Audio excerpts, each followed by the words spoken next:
mother, so treat her right. Mother, I always love her. My mother, so treat her right, treat her right. M is for the moan and the miserable groan from the pain that she felt when I was born. O is for the oven with its burning heat, where she stood making sure I had something to eat. T is for the time that she stayed up at night and took my temperature when I wasn't feeling right.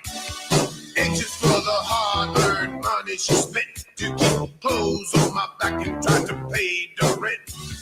E is every wrinkle I put on her face and every worry that I caused when I stayed out late. The last letter R is that she taught me respect, and for the room up in heaven that I know she'll get.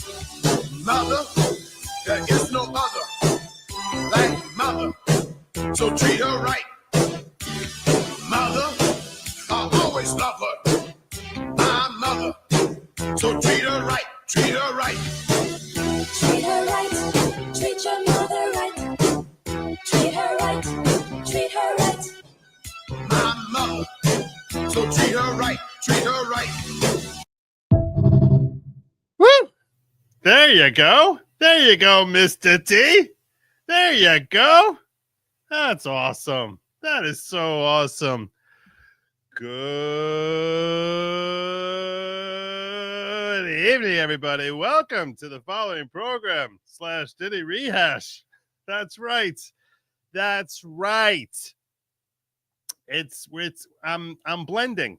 That's what we're doing. We're blending. I know it's early. You're like, Joe, it's 9:30. You're supposed to be here at 10, 10:15, 10:30, sometimes 11. Sometimes you show up at midnight. We never know when the heck you're going to be here unless we're following goodlogic.locals.com. That's goodlogic.locals.com, which is where you always know where to find me.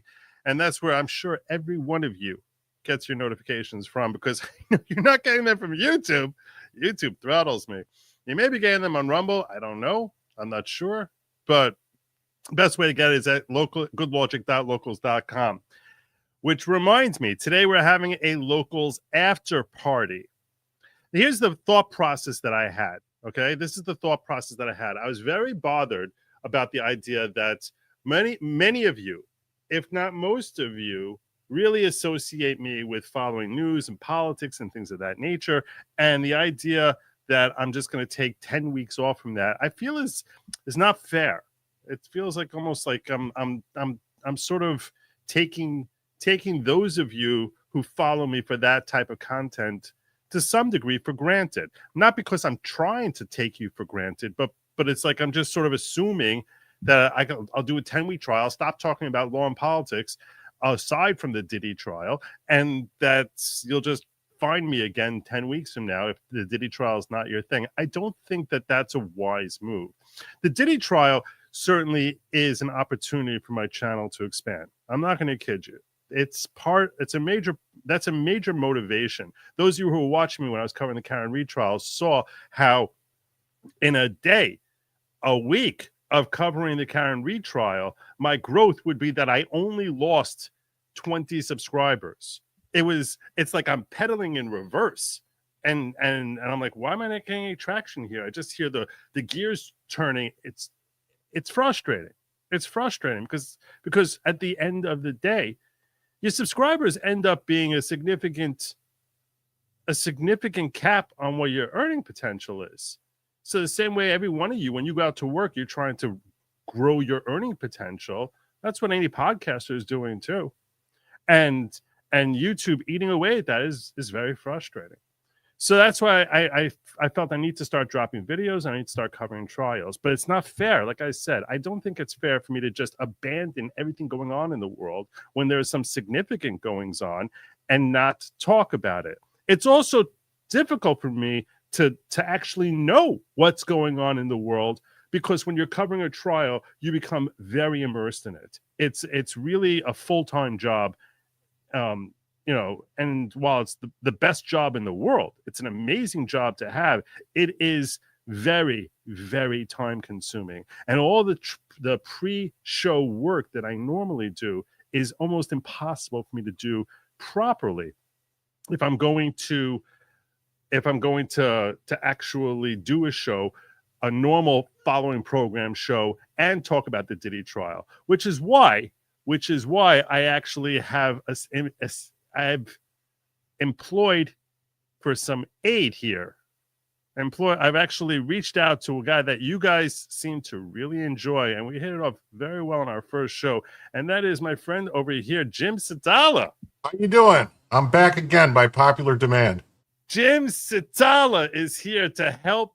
He's back by popular demand. That is true. And he's also the one who's able to help bring the news to me that I can basically dissect it together with you. And what I'm hoping to do on this channel over the next 8 to 10 weeks while the Diddy trial is ongoing is to have Jim on here fairly regularly. I'll take my Metamucil. And start the show by talking about current events and things of that nature. And that would be for 45 minutes to an hour. During the first week of the trial, the schedule in the courtroom is from 9:30 a.m. till 5 p.m. So I don't get back here till around 6:30, 7 o'clock at night. And then I have to eat some food and digest and start prepping for the show and things of that nature. So starting 9:30 is about as early as anyone to start it. As of next week, and supposedly for the balance of the trial, it's supposed to go from 9 a.m. till 3 p.m., which means I can even start a little bit earlier and then basically spend an hour, from 9 till 10 or so, covering the news of the day, then do my Diddy in-depth review from let's say 10 till midnight or so. And for the really lurid, disgusting, awful, terrible stuff in the Diddy trial, which is not family friendly. And I honestly don't want to have that filth left in the annals of my YouTube and Rumble history. That stuff I'm going to save for locals. And that's my plan as of today, subject to change depending on schedule and how exhausting I find this to be. So my plan is like this. Basically, every morning and day, I'm going to be going to the Diddy trial. I'll be dropping videos. Those videos will be they'll be twice a day, hopefully minimum, once after lunch for the morning session, once after the trial wraps of the day. Those will be short synopses that you'll find on my YouTube channel and to some degree on X. During the early part of the trial, it's going to be on X. I'll probably stop having those drop on X in about a week or two. I just want people on X to start recognizing that they'll be able to get Diddy coverage here. Then after I get home, I plan on doing a 2.5 hour to 3 hour stream where I'm going to start by talking about news of the day and then do my Diddy in-depth review. And then if necessary, and today there was some real filth that came out near the end of the day there, that I plan on reserving that exclusively for locals. So that's the plan, and I'm really just trying to accommodate everyone. And you know what they say about trying to dance at 2 weddings? My mother always said that's not a plan, but we're trying it anyway. I'm dancing at 2 weddings. We're doing Diddy trial. We're doing the following program, and right now we've already invested enough time talking about the plan. But I just wanted you to all understand. That's why it says on the thumbnail 1/3 politics news, 2/3 Diddy trial. I even cut off Diddy's face to sort of make the point. And so the first 45 minutes or so, till around 10:15, till around 10:15, 10:30, I'm going to have Jim here. We'll be talking about news of the day. And then when I get to the Diddy stuff, I'm going to thank Jim for joining me and basically send him on my way. And then it'll be us talking about everything that happened in Diddy that day. So that's the plan.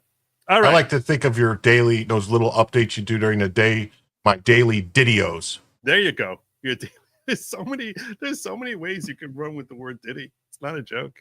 So many ways. Yeah. I was thinking about calling it Diddy do it, Diddy, that it's all staring you in the face. But yeah. And some days they'll be Diddy O's. I almost called my first video today my first Diddy drop. And I was just like, no, we're not doing that. Yeah. So anyhow, I will try to keep abreast of the Reed trial. I know some of you are upset that I had to drop out of Reed. And I'm bummed about it. Also, I saw that Buchanan was back on the stand today, and I was feeling I was waxing sentimental about the old days when I was able to cover the Diddy trial. But yeah, Is that anyhow, better? Or was I too hot? we're good. Okay. We're good. I saw someone say. Yeah. Anyhow, so am I streaming? I am streaming over to locals. I didn't even plan on streaming. How did that happen? That doesn't make sense. No, I'm not streaming to locals. No, it didn't start yet on locals. All right, no, because I see I actually clicked something off by accident here that you probably wouldn't see. All right, anyhow, let's get started with the news of the day. Let's start covering that. And what do you got for us here first? All right. Well, I don't know if you know, Trump declared that the South African Boers or Afrikaners, whatever you want to call them, the farmers, the people that have been getting killed for the, they have a whole song where they jump around saying kill the boar, and all that, that maybe they might be refugees and we should let some of them come here. Right. It's caused a bit of a stir with some people. So, and the Democrats are all about the refugees. That's all they care about. All they care about is bringing in the refugees. They're probably very excited about this plan that we're bringing in South Afrikaners. They're probably like all up, like finally we got Trump on board to bring in refugees. That's almost certainly the way this story is going to unfold. You would think that, but it turns out this is just more proof that Trump's racist. I guess so. What do we got? What do you got here for me? All right. This is the first group of 49 South Africans that were granted refugee status that came into the country. And as you can see, they're not waving South African flags or some other country's flags. They're actually waving American flags. Wow. Who would have thought that? That's a good sign. Did he meet? I think someone told me he met with. Did he meet with them? Do you know? I sent some people to meet with them. Yeah, and then here's basically, this is the national. He didn't meet with them. He sent a couple of officials. I'm not exactly sure who, but this is MAGA welcomes South African refugees. Dozens of white South Africans, specifically Afrikaners, arrive in the U.S. on May 11th as refugees under a program initiated by the Trump administration. You have to wonder where Biden was on this. He was totally asleep at the wheel. He could have, 49 Afrikaners, South African President Cyril Ramaphosa, U.S. President Donald Trump, and White House Deputy Chief of Staff Stephen Miller. The group departed South Africa on May 11th, arriving in Washington, D.C., and is heading to Texas, because Texas needs more refugees. Key quote, refugees from South Africa notice these are actual families, men, women, children who will easily assimilate and appreciate the United States. Stark contrast between the hordes of single men who are coming to abuse our system.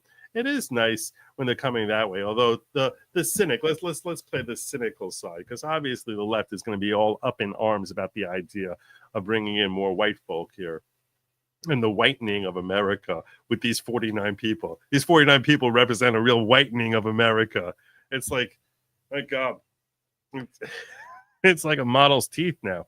So, the whitening of America. I'm in tears. Look how patriotic these refugees are from South Africa with so many American flags. The left cannot stand this.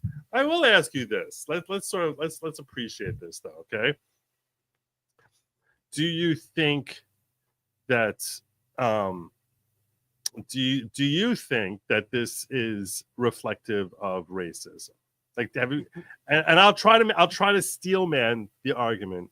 Okay, name another country with folks who were not white, who Trump reached out to and said, "You guys are in trouble. I'm going to help you out." Does it all over the place. Actually, he does it. He's been trying to help, like India and Pakistan. He just tried to keep them from killing each other. That's true. That's true. But he didn't bring in refugees. Like, he didn't bring them here. I'm steel manning. I still think what he did here was a good thing. No one should get me wrong on that. I think what he did here was a good thing. I think it's hilarious because the obvious repercussions from the left of making them just completely lose their feces. Well, I mean, Joe, you do realize that we were bringing in refugees from all over the world. And these Afrikaners, they were barred under the program by the Biden administration.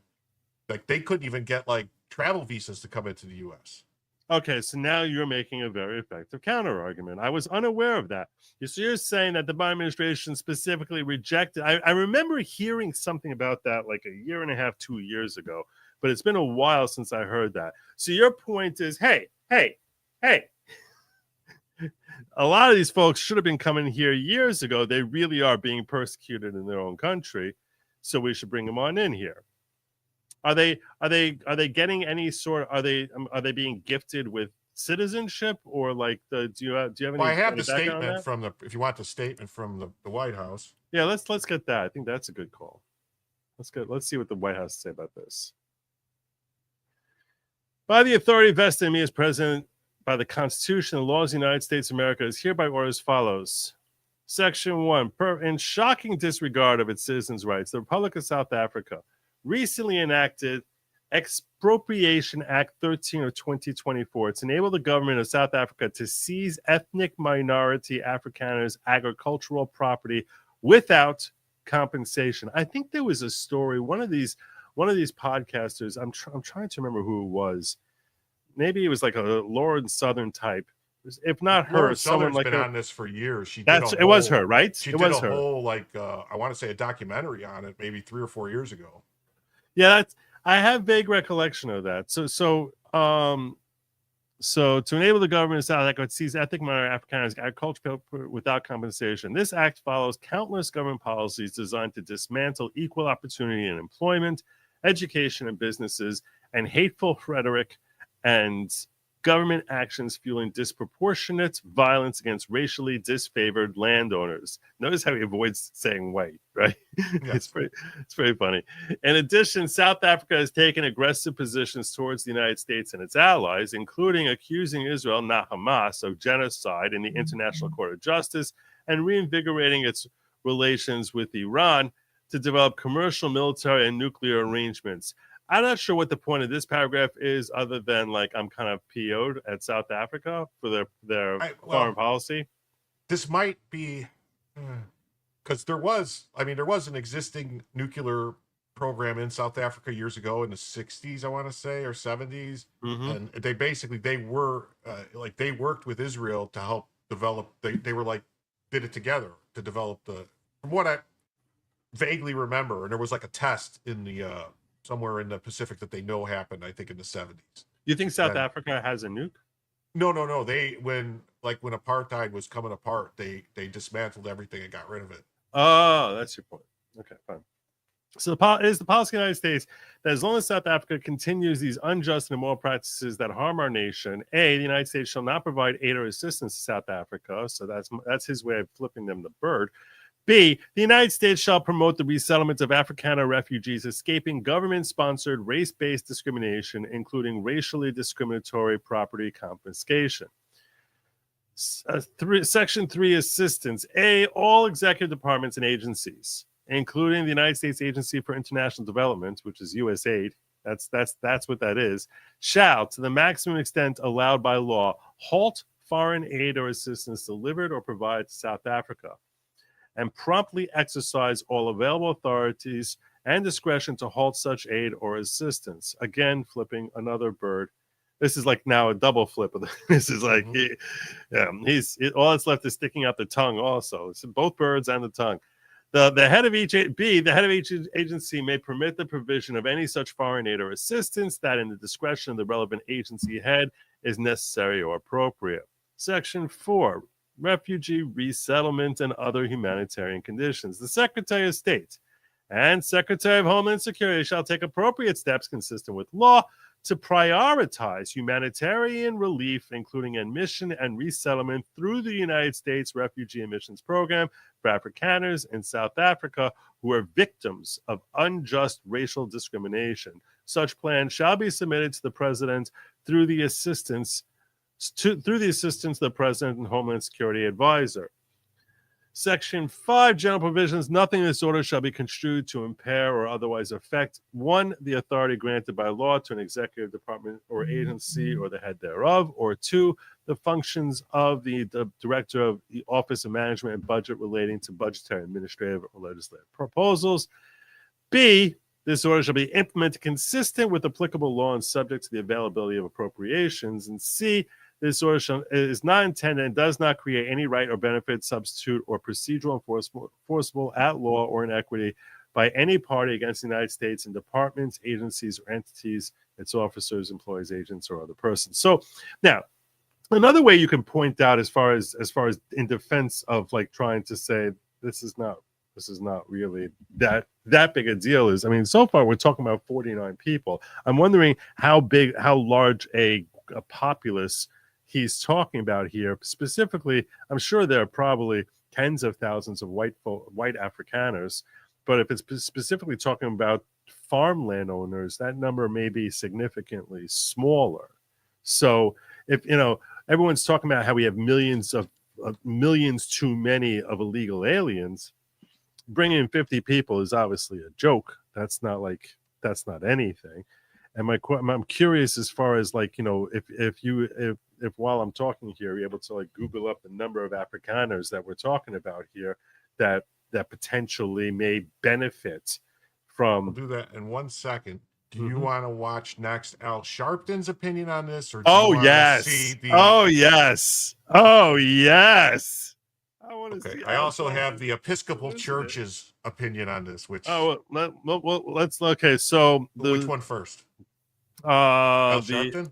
Yeah, which one is that? Let's do Al Sharpton's the video right That's here. The video that's... are you sharing that? Yeah, I got it right. Okay, cool. You have a lot of...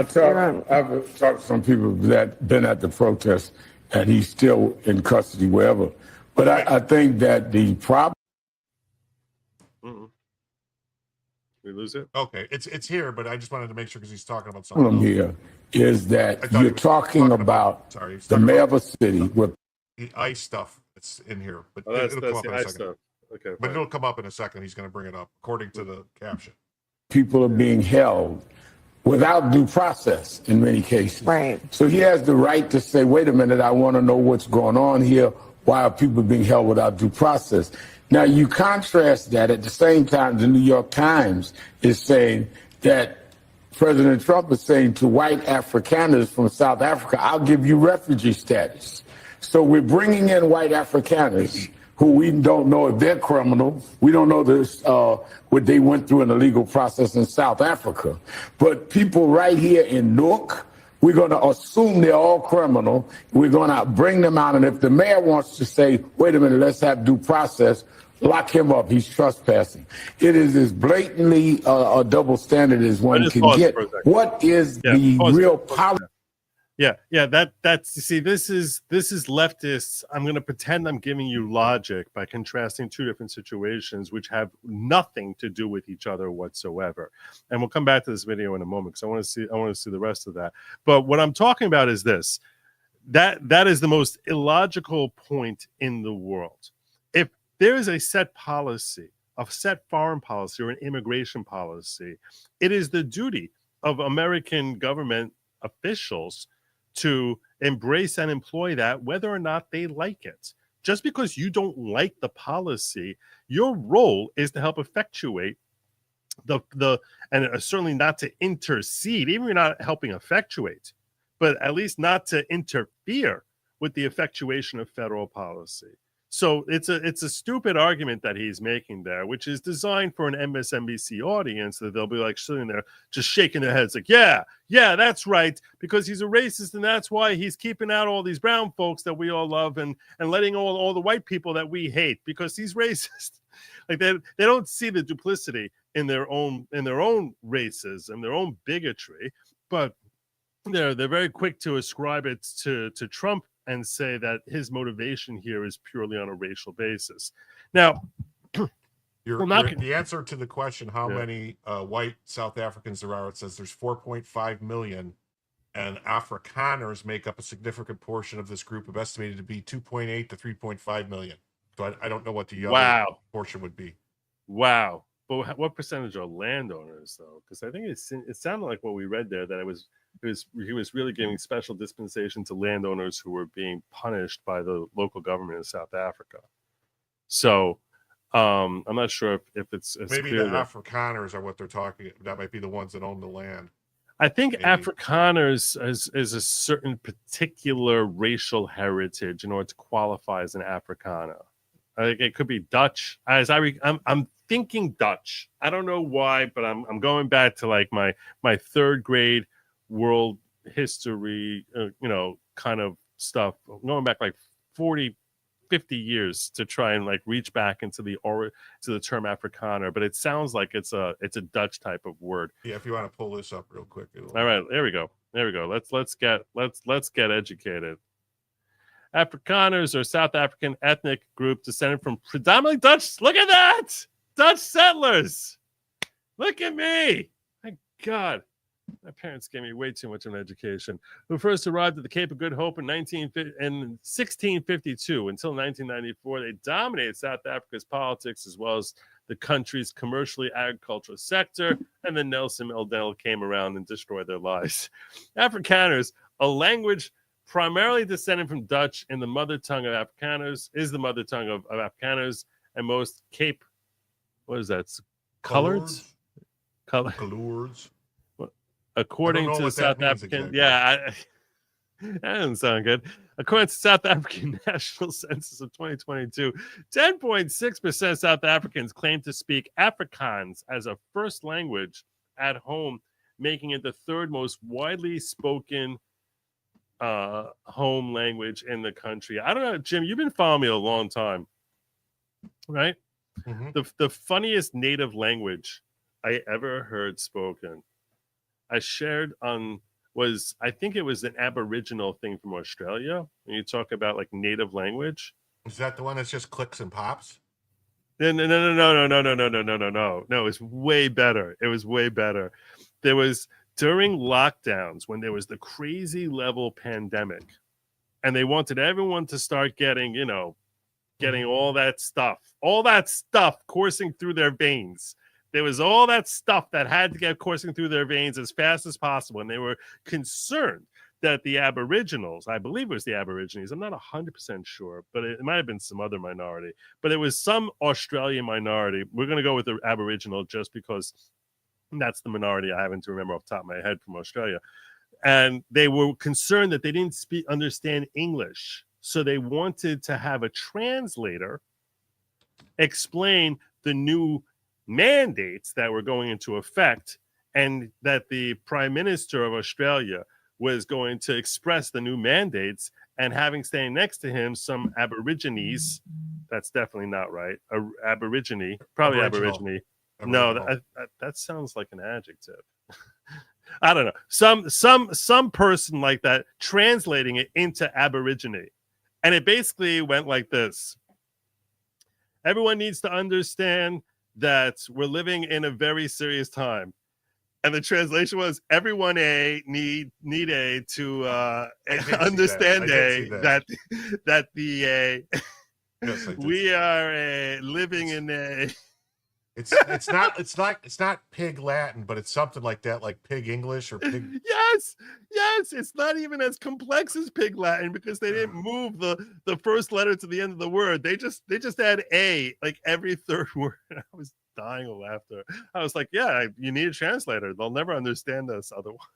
Yeah, the funniest thing I ever saw in that language was there's a song telling them not to sniff gasoline, to leave the no rama, leave the petrol in the car. It's funny. It's a video on YouTube. It's hysterical.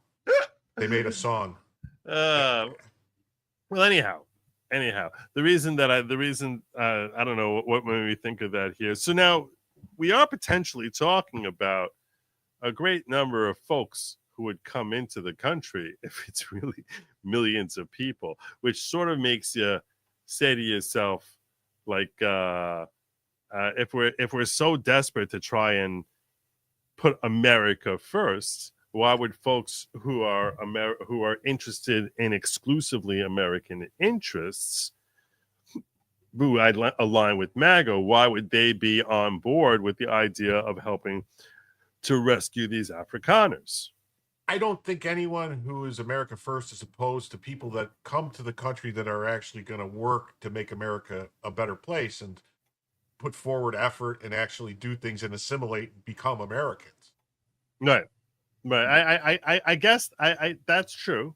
And especially if they're strongly supportive of American culture and American values, rather than like we've seen with some politicians that will come over from Somalia and still refer to Somalia as their homeland after they're naturalized. And you're just like, what the hell is happening here?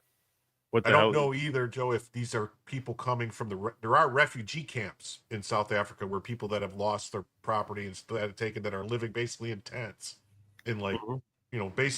refugee camps. Yeah. Yeah. So unfortunately that happens to be the situation in countless countries around the Yeah. world, though, where people are living in refugee camps. You'll find that in India, you'll find that in China, you'll find that in the Middle East, you'll find that if it's just a matter of people living in refugee camps. I mean, normally the position is go to the nearest safe harbor. You don't need to come here. Go to the nearest safe harbor. So I'll tell you this: the American first in me is actually not crazy about this plan, because I do think it's a burden we're taking on at a time that we are not positioned to take on It burdens. could be a great burden if they're not educated. Like, I don't know if they're not educated, if they've been living in camps, if they're not working. I mean, some of the people, I don't know, some of the people seem kind of fat that I saw come in. I'm like, Right. how are these people really hurting if they're huge? Right. And I'll tell you something. You're making an interesting point. One of the things that I remember there being arguments about roughly 10 years ago or so was the idea of being more embracing of those people who are financially and economically sound, and being more lax in allowing them into the country.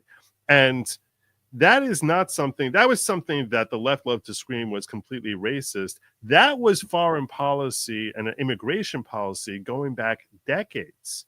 And then people will point to the Statue of Liberty and they'll say, give us your tired, your poor, your huddled masses, and say, how's that our message if you're going to say that we need to look at your bank account before we give you admission into our country? And the answer is that the Statue of Liberty was written by French people. That it's not ours. That's not our policy. Our policy is not whatever poor people are living across the world. That's just not American policy. It's very nice that the French wrote that on the Statue of Liberty and gifted us this great big statue. That's all really nice. But the reality is that's just not American policy, nor is it a sound policy to say whatever poor people around the world come here, we want you.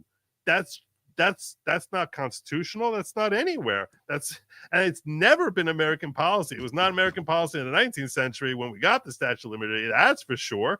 And it never was our policy until that we're just going to take in anyone. Frankly, until Joe Biden came in, even Obama was not willing to embrace this or the open border policies, the horrific, terrible, awful. Oh my God, what the hell is happening? Open border policies that we saw under the Biden administration. So the idea that you were just intimating of saying, you know what, these people look like they're not gonna be living on the government teat, and I'm much happier to take them on as asylees because of that. There's logic there. There's a historical basis to that, to say, look, they're being persecuted because of their race, specifically because of racism, which that does seem more abhorrent than someone's being persecuted because of some local gang war, which is what you will always hear about folks coming up from Central America. South Africa is an example of what would happen when you take DEI and that to the nth degree, to the limit, like, Yeah. So in that sense, I think they're genuinely more sympathetic, irrespective of race. Like if there were a bunch of Chinese folk who were, or whatever, Japanese. I don't want to say China because China is a. Do we have any refugee policy for the Uyghurs in China that are being persecuted by the Chinese? I mean, I don't know. You're asking. You see, that's a great question. But the Uyghurs, so now the Uyghurs don't meet the same financial strata that these Afrikaners likely meet. The Afrikaners, they would be considered like really poor and probably uneducated and right, would be burdens. Right. What I'm saying is the Afrikaners, I think a large amount of their wealth came probably from diamonds and from development of the country. And let's face it, also because South Africa was a very racist country for many decades, favoring white people, and and then they did a complete 180 on their racism. But I think that I think that if we could try to find an example of folks who were of a different race and social class basically being chased out, it's hard to come up with an example like that really from my mind at any time in American history where we're looking to save, because it's a relatively new concept as far as the affluent or those who were affluent basically being persecuted by their own people. Yeah, when did refugees? When did this whole refugee stuff start? Like where countries were taking refugees? That was post World War II, right? Well, as far as I mean, it's all established by the UN, isn't it? I mean, all these rules and different qualifications. That's logical. So you're saying in the late 40s? Yeah, late 40s, 50s is when all this started. I mean, before that, I don't think there was any like any like national or international rules,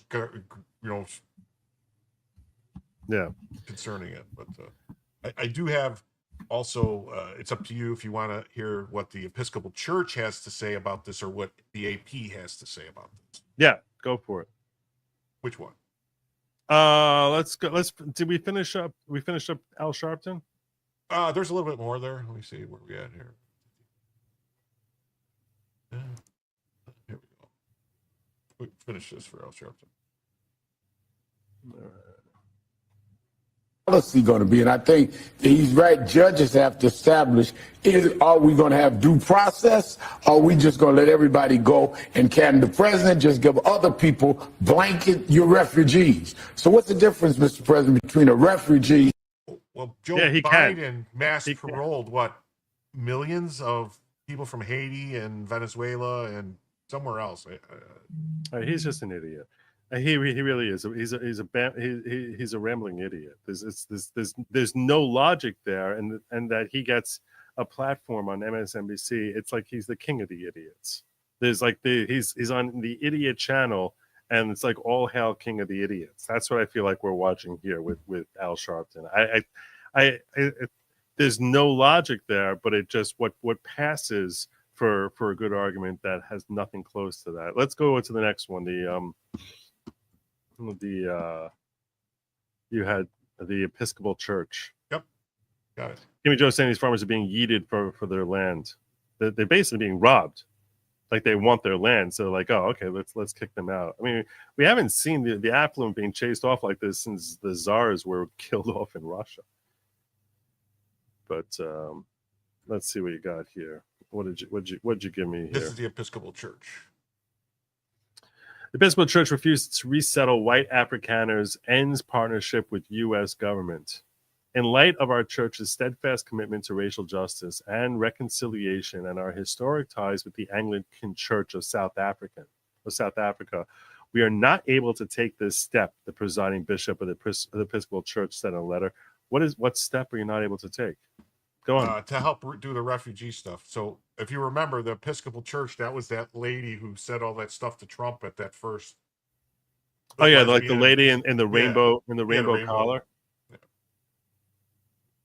In a striking move that ends a nearly 4 decades old relationship between the federal government and the Episcopal Church, the denomination announced on Monday that it is terminating its partnership with the government to resettle refugees, citing moral opposition to resettling white Afrikaners from South Africa who have been classified as refugees by President Donald Trump's administration. What the devil is wrong with you?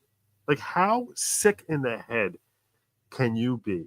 Like, how completely and morally this is. Like, I'm not trying to offend any followers of the Episcopal Church. This policy here is so utterly reprehensible that they have the audacity to sit here and say that we cannot help people because they are white is a sickness. There is something deeply, deeply wrong here. This is really, really twisted. In a letter sent to members of the church, the Most Reverend Sean W. Rowe, the presiding bishop of the Episcopal Church, said that 2 weeks ago, the government informed the Episcopal Migration Ministries that under the terms of our federal grant, we are expected to resettle white Afrikaners from South Africa, whom the U.S. government has classified as refugees. The request, Rowe said, crossed a moral line for the Episcopal Church, which is part. What is the moral line? They don't like white people. No, which is part of a global Anglican communion that boasts among its leaders the late Archbishop Desmond Tutu, which is a racist unto himself, a celebrated vocal opponent of apartheid. So you want to punish these people because you're saying that this country historically white people are racist. So let's basically fry them. That's what the Episcopal Church is. It's very, very forgiving. They're very forgiving churches. This one here. Yeah, that's Jesus taught that, to hold the sins of the father against the son. Hold the sins of the father against and burn. I guess this is like the burn the witches type of perspective.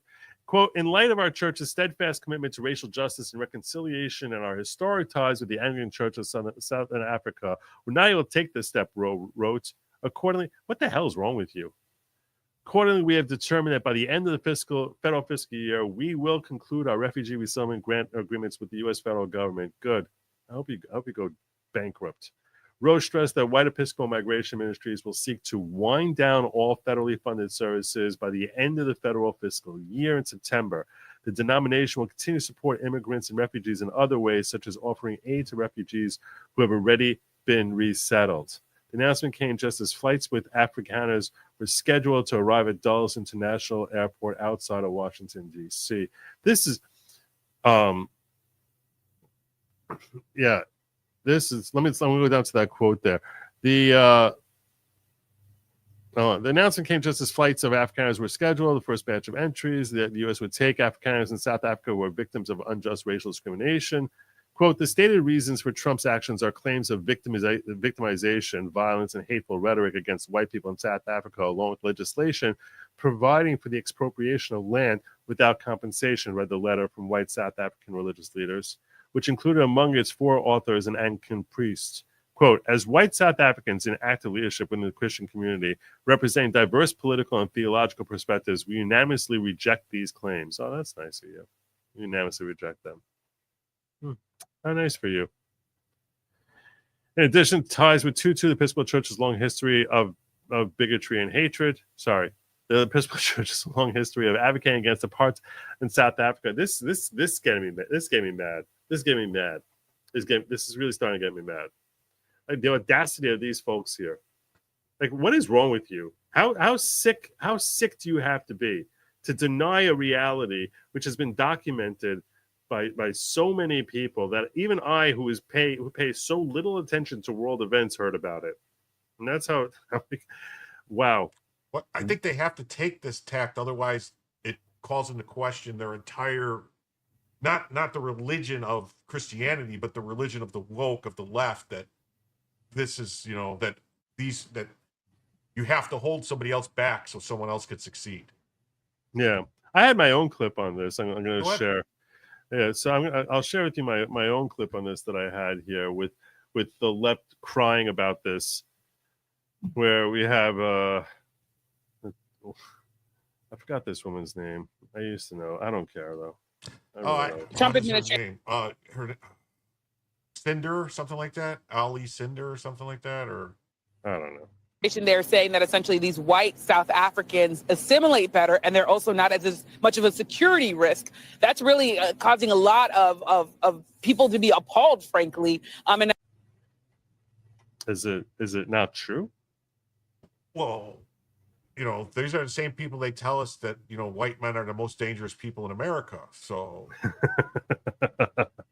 that's true. They are living in an alternate reality. Yeah. And I also should tell people that this violence that they're talking about that are dealing with these Afrikaners, I've been hearing from people that say there is violence in South Africa, but it's affecting everybody of every single race, Katie. The Trump administration. Is it? Oh, sorry about that. No problem. I'm going to do that a lot. Yeah. Buy a hat for your hat. I feel like this is almost directed at me from person in chat. That's why I saved it till after we kind of fleshed out a little bit more the South African. The media will talk about anything but freeing the last Hamas American hostage. I think he's really directing that at the media, whining about Trump's policy protecting the white South Africans.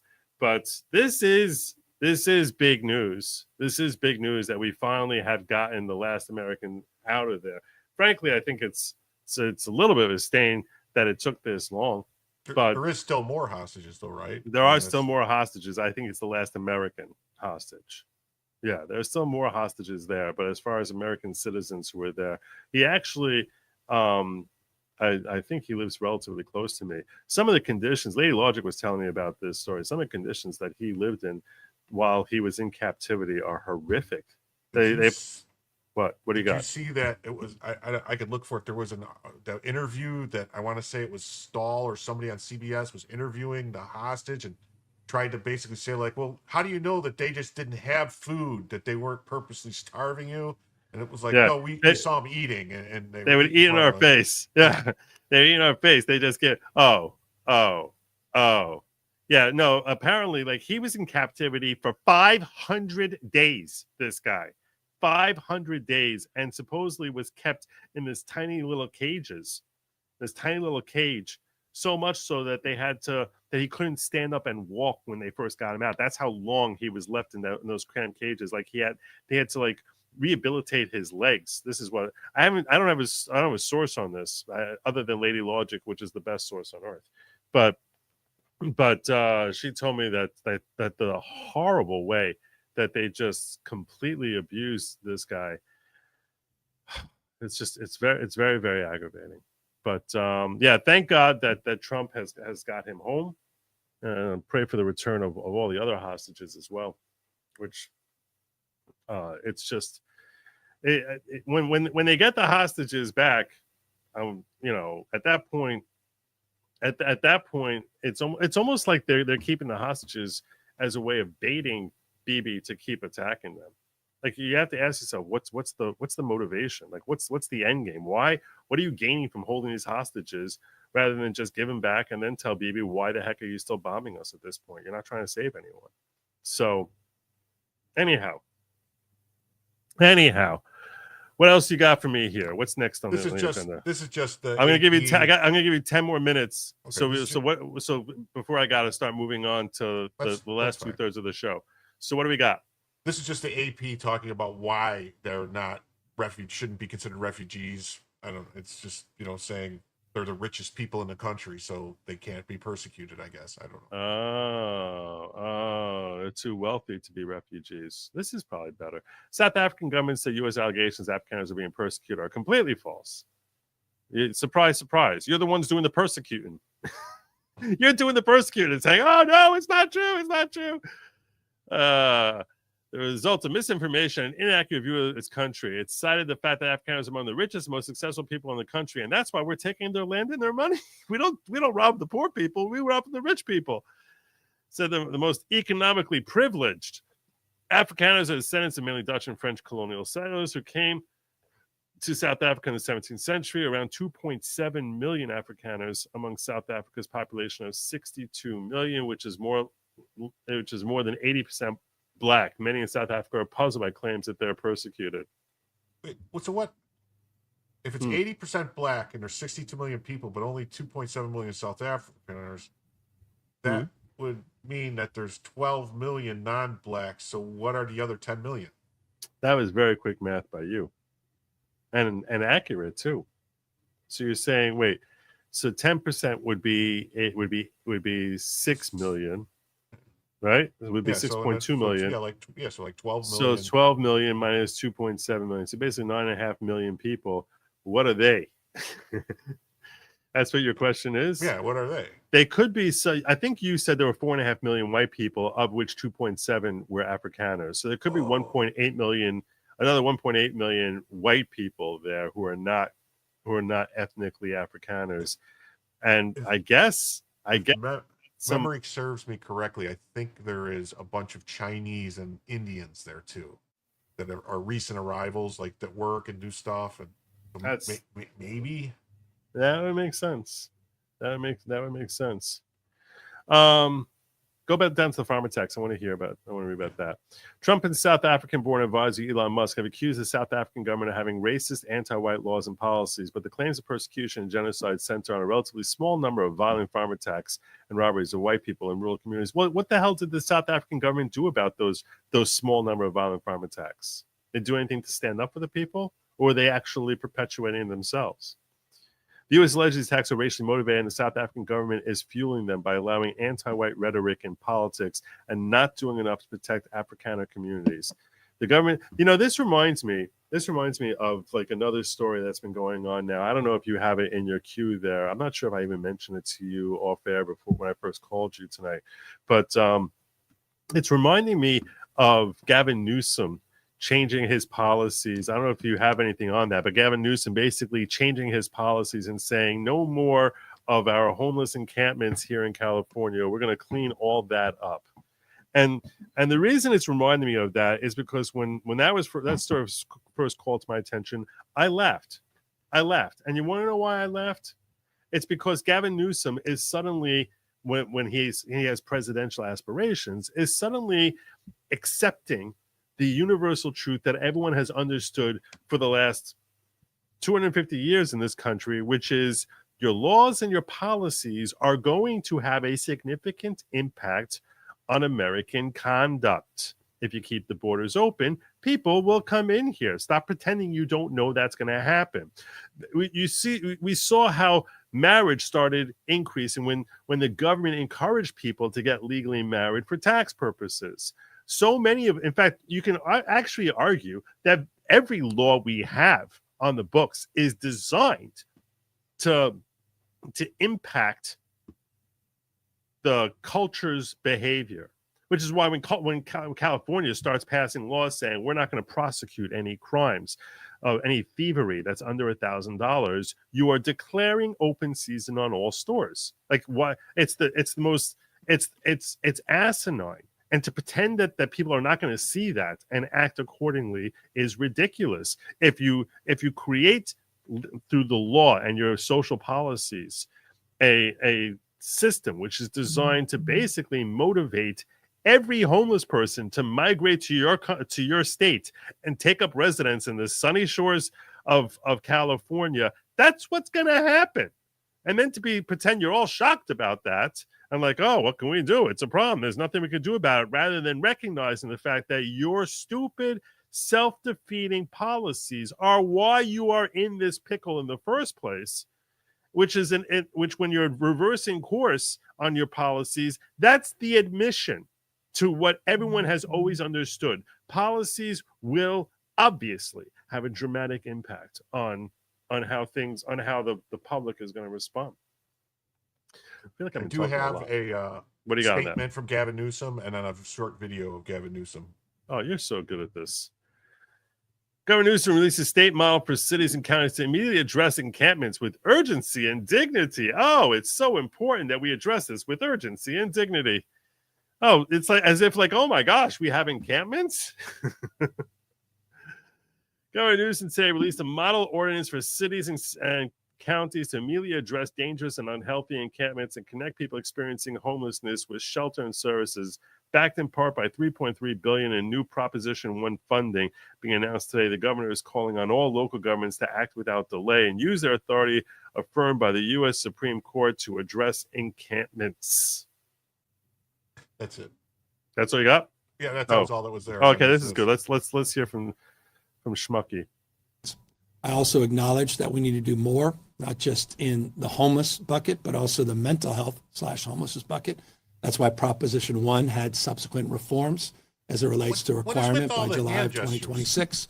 I think he's trying to sign people. Single plan for all funding sources for mental health at the local level, with more transparency, auditing, and oversight, again, of the local spend. So I'll tell you, you're asking a really good question here. You're asking a really good question. What is with all the hand gestures? It's glaring, right? It's glaring. Is it subliminal messaging, or if you talk with your hands, people think that you're more authoritative and you're in control. And when you're running a state roughshod and look like you have absolutely no clue whatsoever what you're doing, talking with the hands makes it appear as if he's thoroughly in control of the situation, like you literally have a grip on the situation. So you're going to be more compelling. He keeps his hand. He studied that. It's not a natural way for people to talk. Some people will naturally move their hands somewhat, but not that that's a continual sign language bonanza going on there, where it's like, I think he's moving his hands more than the sign language woman there. He's got his hands here. He's like, they got this and all together and this, and that's not an accident. It's not just his natural way of speaking. He studied that in order to present himself as a leader. And it's effective. It works. It's psychologically, it's effective. You can't deny that the guy knows what he's doing as far as how to present an air of authority. There's a reason he keeps getting elected, no matter how disastrously he runs that state. Yeah, he's extra slimy as a politician. Oh my gosh. He looks like the perfect oily politician. The hair, the greased back hair, he's got this, it just, everything about him exudes slime. He's somehow related to Pelosi, like a nephew or something, or yeah, his nephew Pelosi. So he was raised for this. That audit didn't surprise me in the least. Quite the contrary. There you go. I don't know. What the heck? All right. Well, I don't know what happened there. Hold on. No worries about that. I do need to start moving on. I think at this point, I think I need to. Problem. I thank you so much. This guy. I want you all to know. Sign up first and foremost. Are you eligible for? Is your channel eligible? I'm still 25. I'm 25 subscribers short to be able to get super chats and memberships. Oh my gosh. So, oh my gosh. Hold on a second. Give me a link. I'm going to put it in the chat. I want to get him monetized right now. We're not doing Diddy. We are not doing Diddy until Jim Saltala is, his channel, Jim Tells You, is monetized. Give me a link. I'm going to put it in the chat. Put it in a private chat. Yeah, I'm going to throw it in the chat right now. We're going to get him monetized right now. You know, if I was a mod in your chat, I could put the links. I'll mod you. I'll mod you. I'm just messing with you. No, my rule basically is if you're on here, I'll mod you. That's how I sort of decide that. That way I don't have to deal with the politics of like. So it's called Jim Tells You, right? Right, Jim Tells You. And Jim tells me, that's for sure.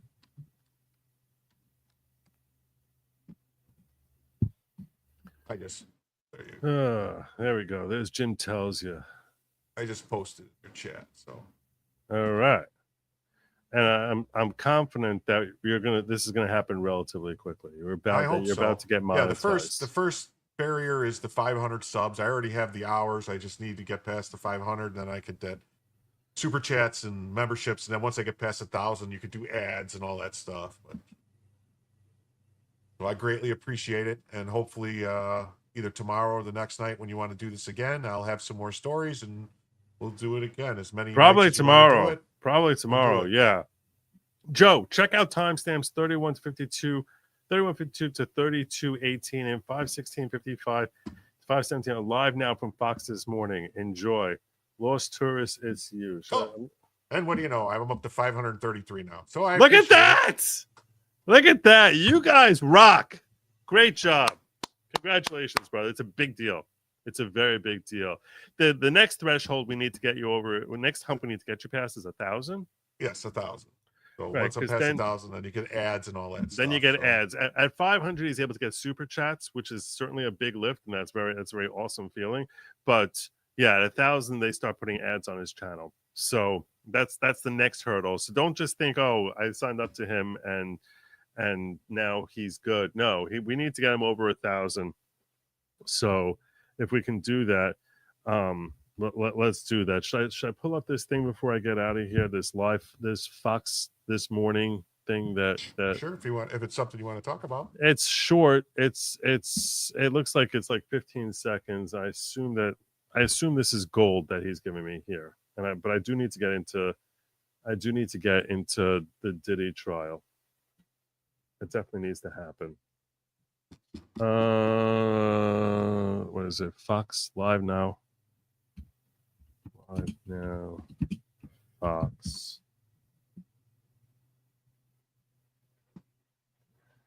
That's not from this morning. How long? The White House briefing. All right. Well, I think this might be it. I don't know. This is 11 hours long, so I'm going to see if we can find this. If this is the right link, great. If not, not. So he says 3152.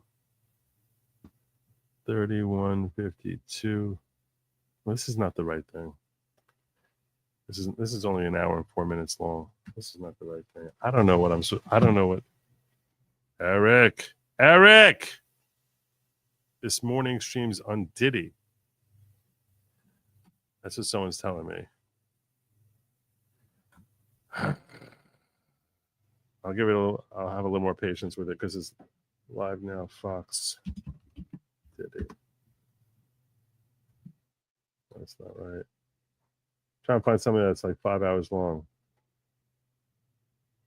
On Fox 5 New York. All right, so I found an 11-hour video here. 31:52.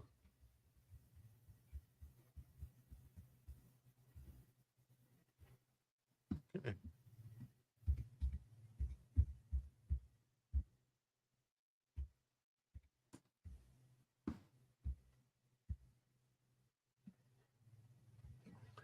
This is what I think he's saying.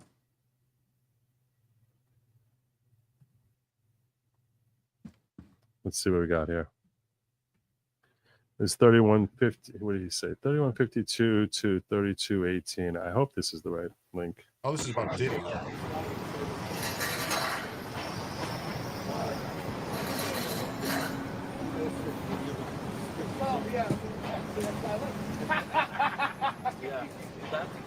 What?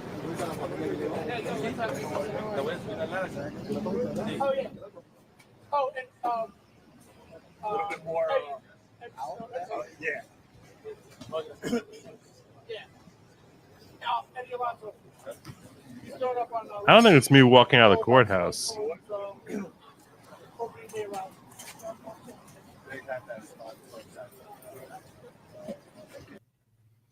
I don't think it's me walking out of the courthouse, but that's what I thought it was. What was the other one? 5:16:55. Let me see. Maybe we'll see it clearer there. 5:16:55.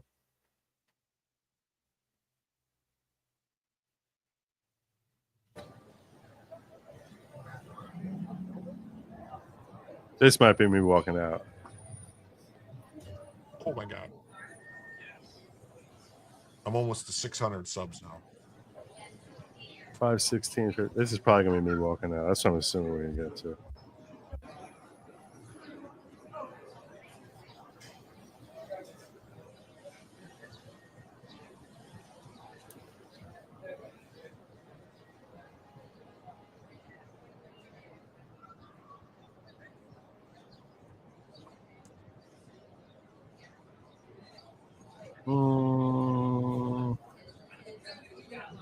Maybe the timing on this is wrong. I don't know. Maybe it's the wrong courthouse. Maybe it's the wrong link. It's probably me going in out of court. Well, I appreciate the effort, Eric with a K. But all right, I will tell you. Someone asked me, "What level subs does Jim get to use a space laser?" It's not about the subs. No. It's first and foremost, you gotta get cut. So, yeah. You'll be ripped. I mean ripped. I mean shredded when I say that. I thought you meant... Obviously. I don't know what you thought I meant. That's obviously what I meant. That's obviously what I meant. I thought you meant my bris. No, not at all. All right. I thank you for joining me, Jim. I'm going to, tell me what you think we should be talking about tomorrow. Everyone give a round of applause, Jim. Awesome job. And thank you, my brother. You really came in and helped me out in a huge way. And I appreciate it. Bye, everybody. I hope you liked it. I'll see you tomorrow or the next day. Yeah. Congrats on hitting your threshold. That's awesome. Thank you. Thank you, everybody. All right. Take care. And there you go. There you go. All right. We need to talk about Diddy. I think that's what we need to do. We're into the last 2/3 of the show. We need to talk about Diddy. I promised I was going to talk about Diddy. I was going to give you details from what happened today in the Diddy trial. And that's exactly where we're going to go. So someone asked me how I'm doing, whether this plan is working better than Karen Reed. How are my analytics? Because that is why I'm here. I'll tell you right now, I was at 100,340 or 60, 360, and then I went down to 350 while doing the Karen Reed trial. One day of Diddy. One day of Diddy.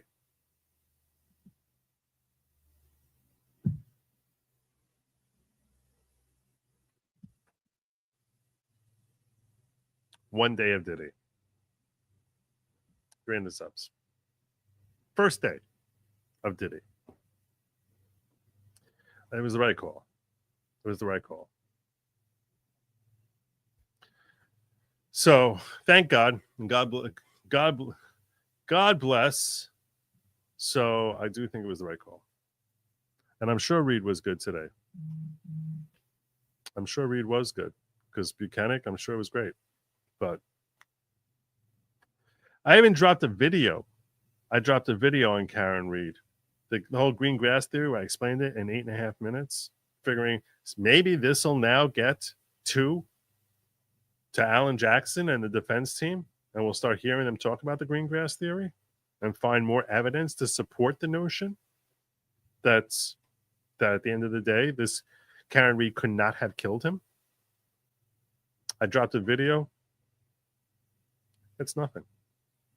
Like relative to what my channel size is and how hot this topic is, the Karen Reed topic is, that should hit 10,000 views in a heartbeat, and it's like sitting at 3,000 views or something. The algorithm does not see a nice mesh there, and you have to know when. Okay, you know what? Let's do Diddy instead, and I got lots of Diddying for you.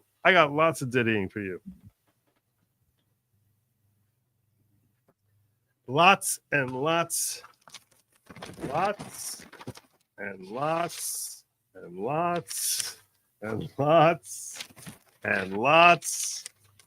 It goes on and on and on. This is me writing all day long. It just goes on. It just goes, there's more. Wait, there's more. I actually feel as if I got better at this. I'm much better at this than I was in the Maxwell trial. I felt as if I got down like 90% of the conversation. I was like, wow, I got way more fluid at my shorthand. I'm telling you now, you want Diddy, I am going to give you details that I do not think anyone else is able to capture, because I started learning, like, this is how you get down real detail and how you get down and, writing fast, because it's not easy. I think I got like 80 to 90% when I'm there. It's hard to get there right when they start. I'm not going to kid. Hey, Lo, just says I say not going to kid you too much. Has me very self-conscious about it. I'm not going to kid you. All right. So I'm trying to strip it out. I'm trying to strip it out of my vernacular.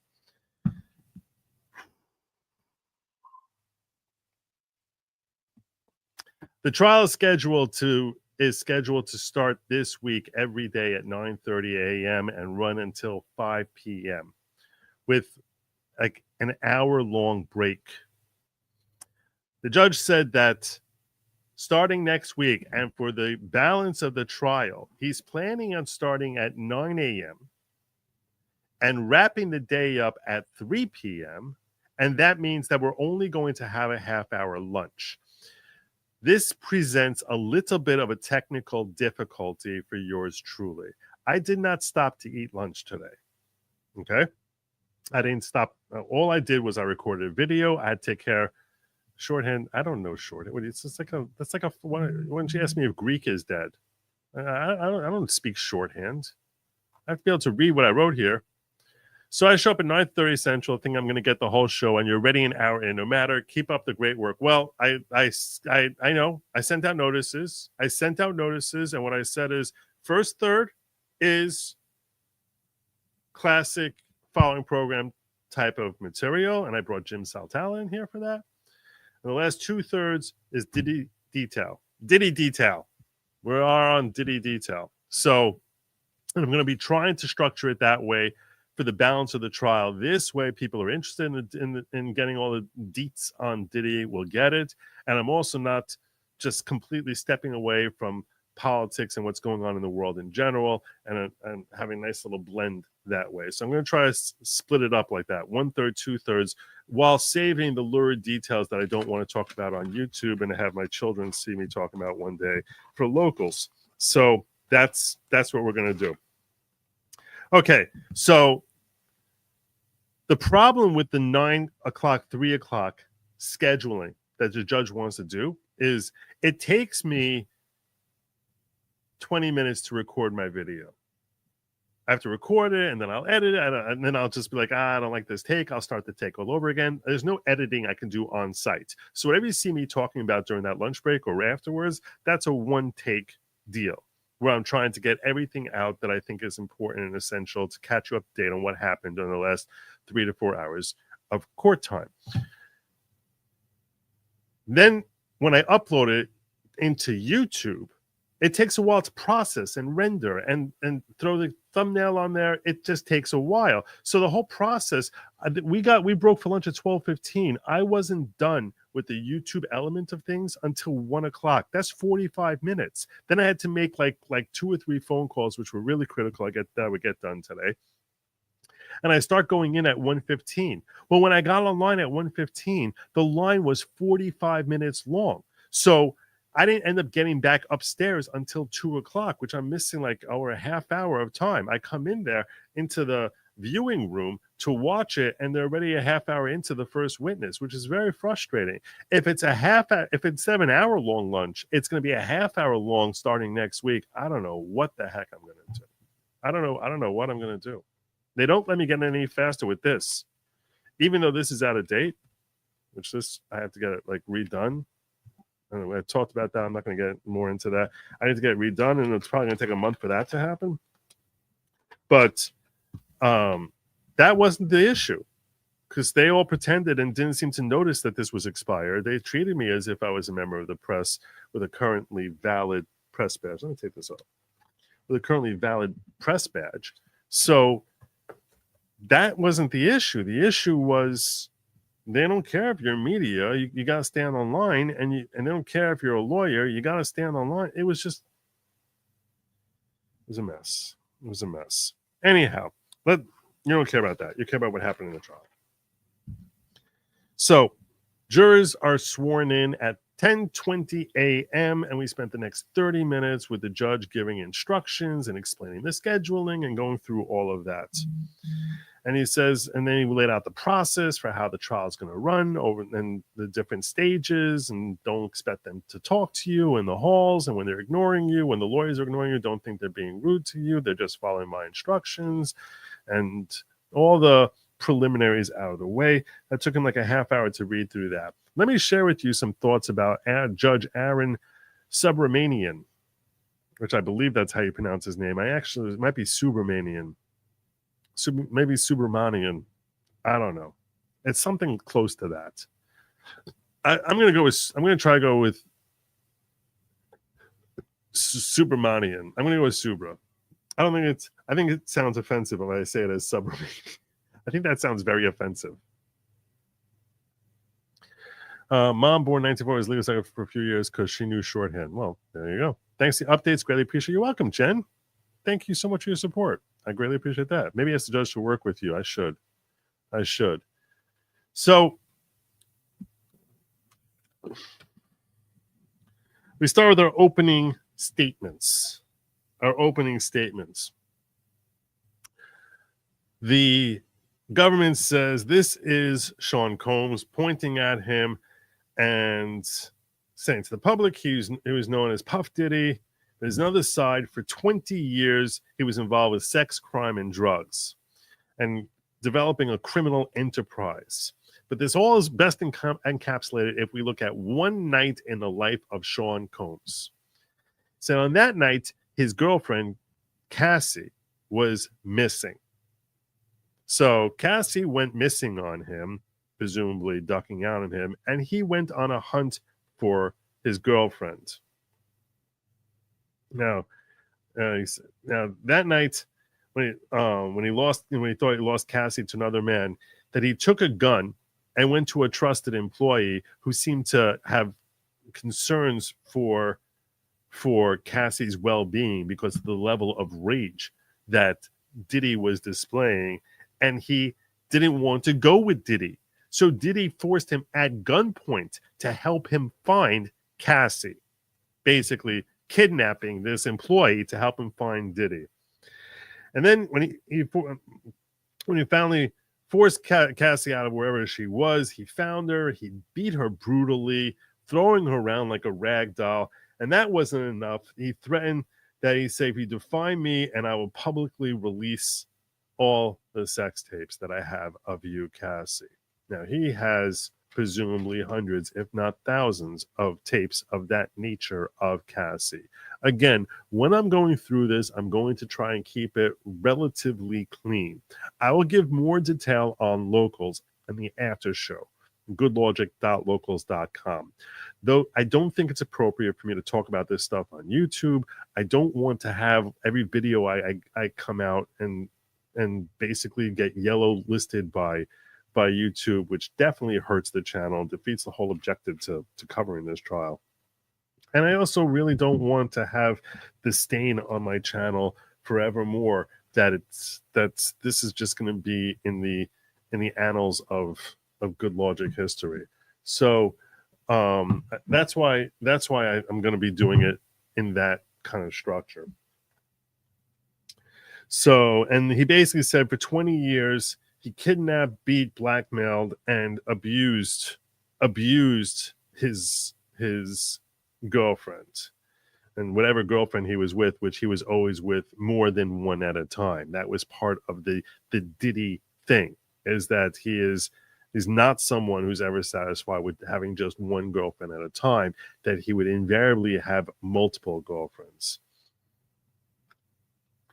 And she described how he was a musician who created an empire and used his money and resources to build his reputation and feed his desire, while insulating himself from ever facing any repercussions that would result from feeding his desires. I feel very bad. I haven't been looking over here in the ghetto. I should really peek over here. I did miss this. J.L. Schwabach. God bless you, brother. Joe, you know what? Who can tell you everything about Afrikaners? The fat electrician and angry cops can tell you about Afro-Canators, Buffalo, New York. I'm not getting off this, Joe. I still haven't reached out to them. Barbara Loves Alaska. I feel terrible that I missed these.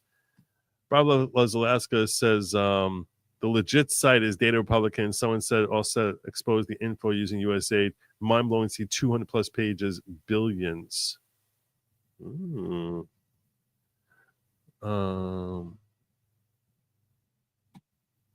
Joe says, I put a link in Locals regarding Soros from an X account, an X legit site for those that are visual and just want to see the American organizations receiving funds from George Soros' open site. I'm sorry I didn't get to that much earlier, Barb. That was very, very negligent to me. I apologize.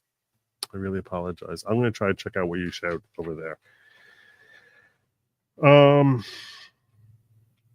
All right, so coming back to the government's opening statement, they said the musician who created an empire, and that he was known in this empire as the king. And he surrounded himself with bodyguards and close allies who would do his bidding, whatever he wants, and that they would ultimately form his criminal enterprise, because an enterprise implies a conspiracy amongst a number of different individuals, but certainly a minimum of two. And it also implies it's a duration. You might ask yourself, what's the difference between a standard conspiracy and a RICO charge? What makes it different? If you're talking about if you have a gang that goes and holds up a bank, are they engaging in RICO? There's multiple crimes going on there. and there's an enterprise, why would that not garner a RICO charge? And the federal prosecutors seem to make a distinction about the fact that the reason this warrants a RICO charge is because of the duration of the nature of the relationship that's happening here, that it's going on and on for years, much more akin to a mafiosa type of, which the mafia was the inspiration for the formation of RICO laws. It's much more akin to the mafiosia type of situation that we all familiar with from the movies at the very least. And that's what makes it different from a caper that's being planned by a gang. That's a continual, ongoing, prevalent situation. Hence, RICO being appropriate, which is why it sounds a little bit more appropriate than the situation that the state of Georgia tried embroiling and attaching that label they tried attaching to Trump with respect to hitting him with RICO charges, which just made it feel like, how the hell is this RICO? And I've heard some attorneys like Dershowitz say that you charge conspiracy if you want to lose and you charge RICO if you want to win, because RICO enables you to tell a story, enables you to grip the listener, the jury's attention by telling a story as to all the evils that are going on. And that's the advantage to RICO and why it's difficult to beat a RICO rap, because you're able to point to all these different wrongs and basically make the jury hate the defendants by going on and having one person after another talk about the abuses they suffered at the hand of this criminal enterprise. It becomes very easy for the jury to just string the guy up, which is logical. It's good logic. Got Diddy detailed the video separately with a good Diddy title and art to get more subs. Yeah, that's I'll do that during my 3 hour the 3 hours I call sleep at night. There has to be some time that I'm sleeping. There has to be. I mean, I appreciate that you're trying to help. But I'm not able to do that right now. Maybe I get a video editor. I'll be able to get that done, but I can't do that now.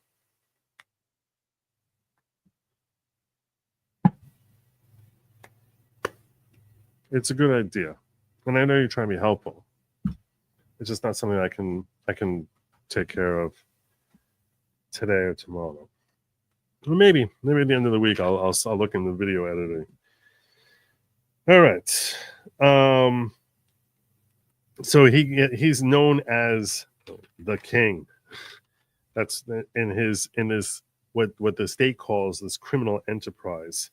And part of what motivated him, what his particular fetish was paying men to, I'm going to be delicate here in the way I phrase this, paying men to engage and encounter his own girlfriend while he would watch and film. What is happening here? Why are you still up?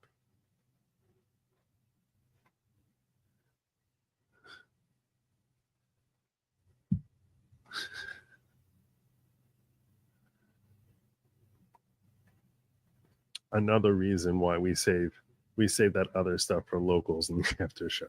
Good night, sweetheart.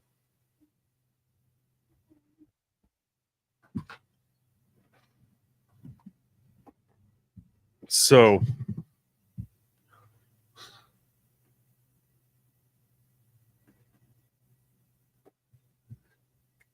can you close?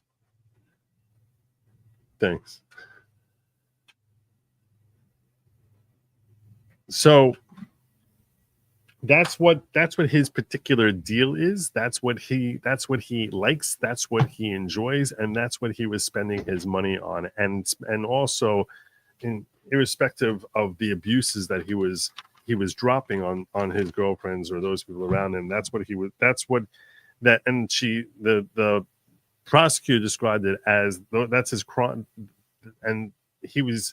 To feed that particular appetite of his, he would engage in multiple crimes and then use his money to help cover up those crimes. And she described how he would kidnap employees. He set cars on fire. He dangled a woman off of a balcony. That portraying him as being the utter monster that people would that some people may have heard about and others may not have. And he said he threw things, hit them, gave them drugs, or blackmailed them. That's how he would deal with his girlfriend. And she said that the enterprise was interstate and also even going intercountry into other countries. And she said, let me be clear. This is not about his particular preferences. This was coercive and criminal sex with between the defendant and others, and he would threaten them, or he would drug them, or use violence on women in order to get what he wanted. And the two women that she said we're going to focus on throughout this trial are Cassie and Jane. Those are the two defendants. It's unclear whether or not Jane is a pseudonym or her actual name, but Cassie is the name of the first one. And he said that he would have them engage for multiple days with multiple partners in what he would call, as popularly referred to as, freak-offs or party nights or wild kings or hotel nights. There were different names given for the same general type of activity. So the staff kept an environment which was designed to have this on a perpetual basis, where we have dark rooms and drugs and plenty of fresh linens and lube, as well as drugs and lingerie. That's what the entire scenario there. It's as if everything about him was geared towards this. Believe it or not, this is the clean version that I'm giving you here.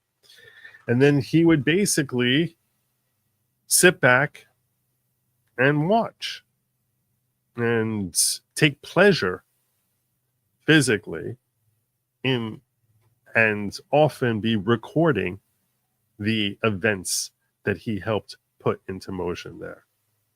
Basically creating his own private stash of entertainment / potential extortion or blackmail. So she said, let's start with Cassie. Cassie meets him in 2006 when she's 19 years old, and she's a model who had what she said was a hit song. Now, Cassie's last name is Ventura. That would come up during the course of the trial.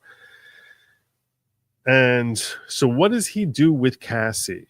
He signs her to a 10-album deal when she's 19 years old. And at this point, he is one of the major players in the music industry.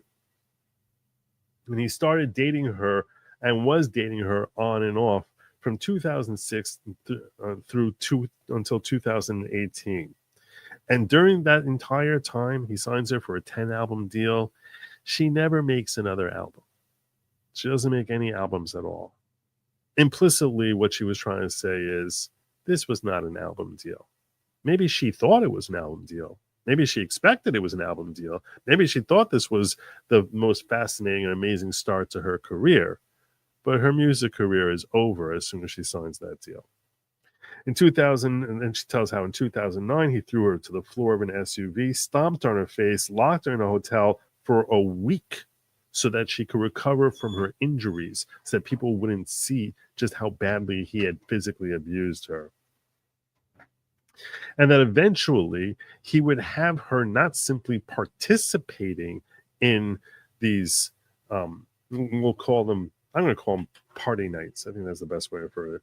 Not just engaging in these party nights, but actually orchestrating them herself, having her be the one to set up the entire thing.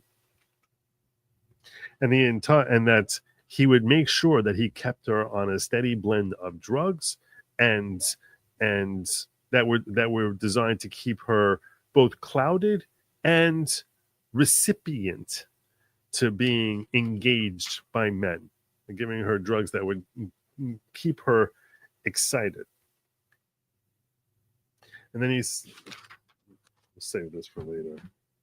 This is the first thing I got. Let me make a note here. Let me make a note to myself. We'll come back. We'll come back to this on local. This is one of the things we come back to on locals. Local. Make a note to myself here. No. What? This is.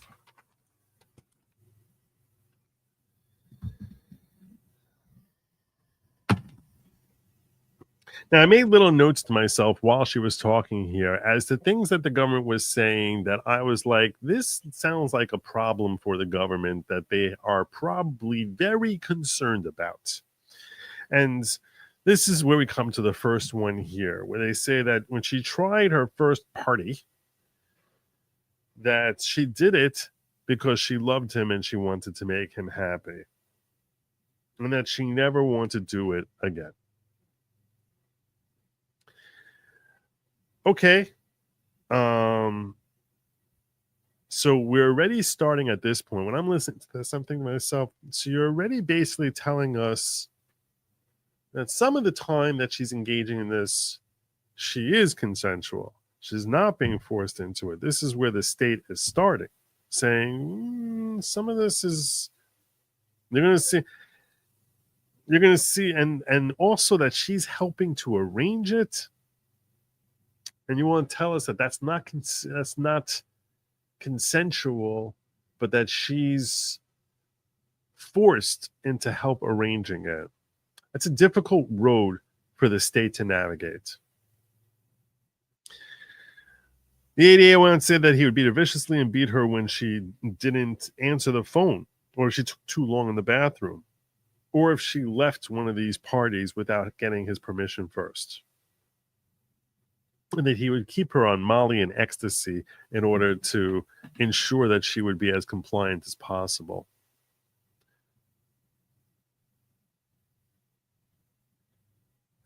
This is why you need help cut up show for you. Maybe Jim or another member can help. Maybe. All right. Keeps sounding more and more like a night with Riquetta minus the... That's harsh. That's harsh, and I don't think it's actually accurate, but I don't know. I've never been to his house. All right.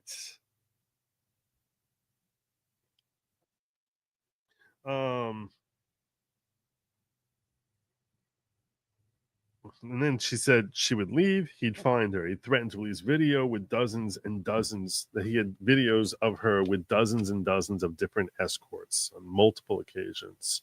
The defendant used control and violence. Would control through violence and threats, and that she knew she had no choice but to arrange the freak-offs. This is, see, right? See this? I want to show you my notes here. See this? Asterisk. This is me telling myself, that's a problem. That's a problem for the state. You're saying she knew she had no choice but to help arrange the freak-offs? How are you going to establish that? That's going to come down to a he said, she said, which you need to establish that you believe her beyond the reasonable doubt. It's tough. It's a tough case for the state. Anyone who thinks that the state has this in the bag, or that if they don't get a conviction, it's a sign that they're not trying, does not fully appreciate how difficult this case will be for the state to prove. I'm not saying it's impossible. I'm simply saying that I listened to this opening statement, and before the defense is even going, I'm thinking to myself, this is going to be a tough case for them to prove. This is going to be a tough case. How are you going to establish that? How are you going to establish that she knew she had no choice but to arrange, but not just participate, but to arrange them? That's a very, very difficult thing for any witness to pull off. Now, maybe she's uniquely compelling, and there are witnesses like that who are uniquely compelling. And when they talk, you're just like, wow, I am perfectly fine accepting everything this person is saying. Even if they are uniquely compelling, they need to be uniquely compelling and then withstand a battering for hours and hours, if not days, on cross-examination from some of the most skilled defense attorneys that money can buy. It's tough. It's tough. It's a very tough case. And it gets worse for the state in the sense that they say that Cassie you're going to see that both Cassie and Diddy are jealous of each other and angry at each other. But only the defendant had power and control. I heard this. I was just like, that's your case? That's your case? Ugh. Now I'm going to share with you here before I go any further. There's a few thoughts I want to share with you. Numero uno. I took a poll of the people who were in the room listening to opening statements. And I wanted to get a gauge because the opening statements have only been heard by a few hundred people. Less than 1,000 people heard these opening statements.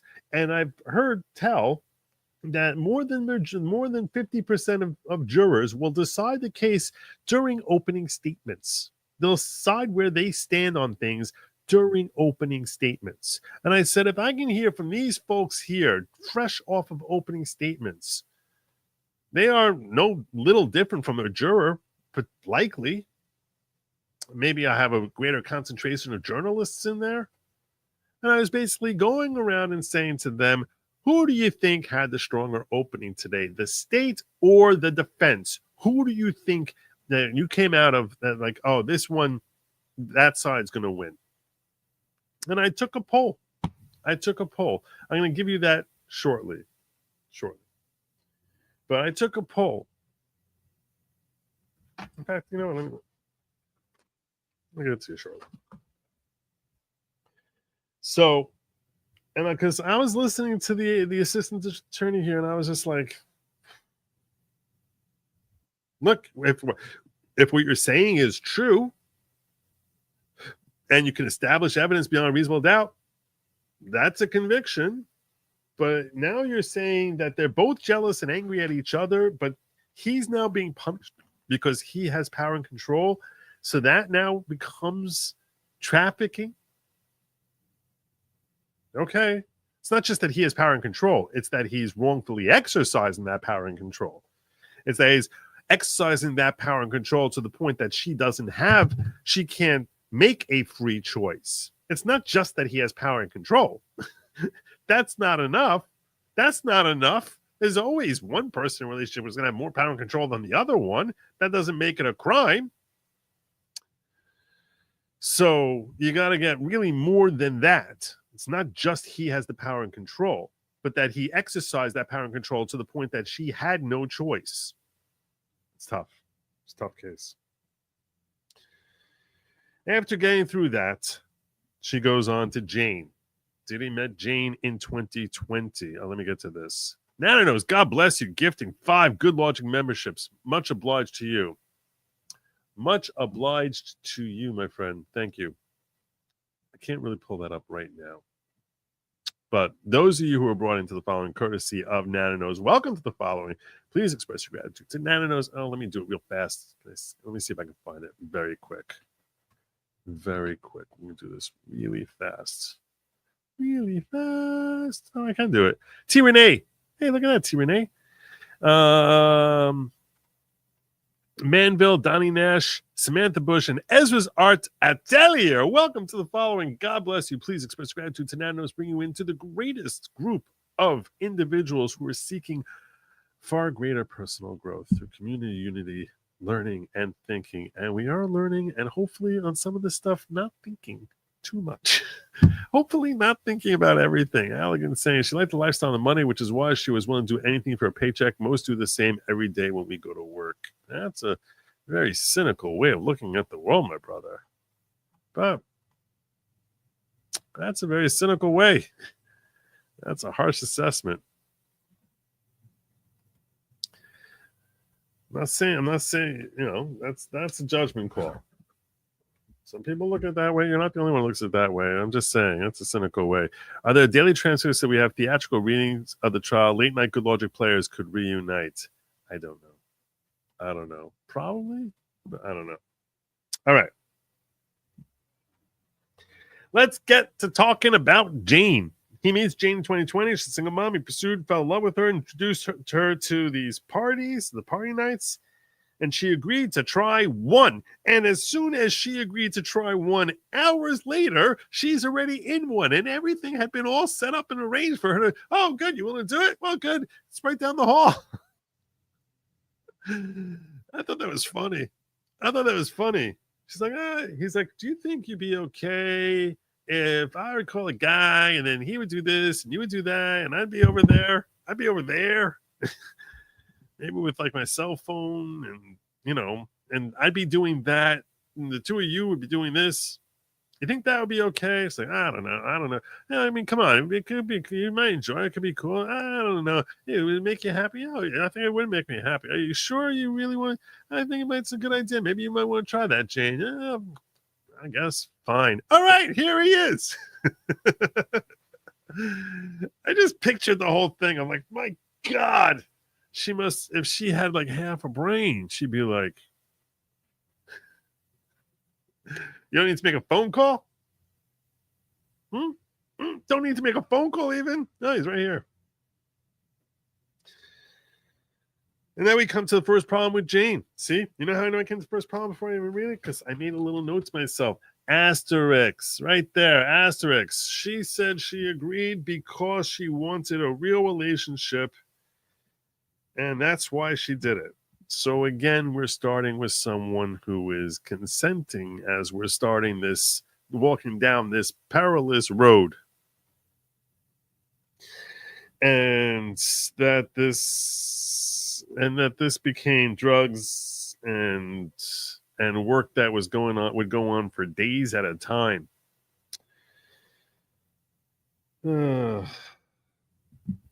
Now we make a little note to myself that this little section here definitely is a locals portion.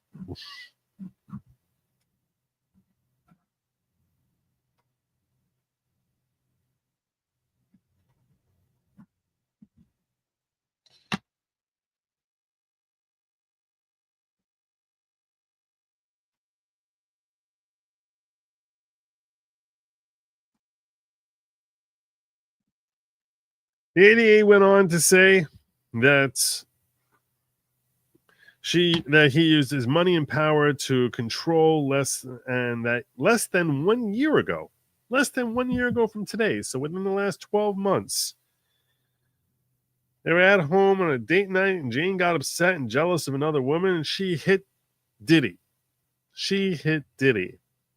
And Diddy was not taking that, and he became enraged and started chasing after her. She runs. She locks the door. He kicks the door open. She runs to the bathroom. He kicks the door open. She runs to a closet, locks that. He kicks the door in, runs to a different room. He kicked in 4 doors.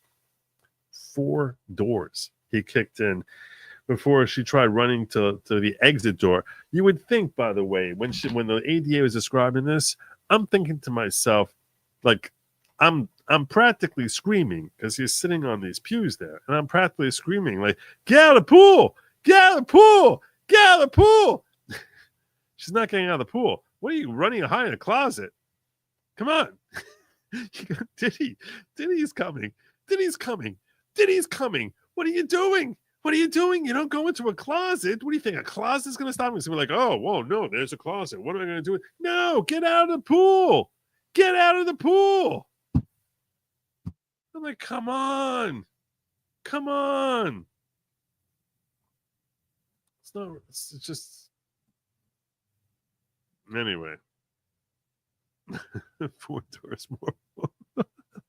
Yeah, I guess so. That's pretty funny. Maybe he got it from Kyle Rittenhouse. Who knows? Anyway, and he ends up basically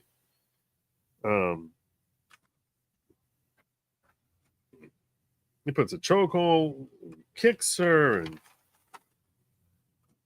just he goes Diddy on her. He goes Diddy he becomes violent Diddy on her, which basically means laying his hands all over her in ways that very few people ever want their hands in. Perhaps I started having questions about this during this whole thing.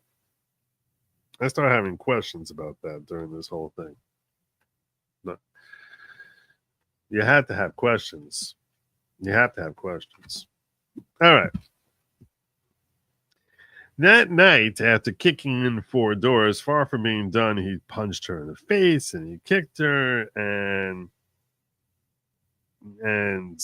he wouldn't leave. I'll save this. Save a little note here for locals also. I'm gonna save this for that's basically that was that night.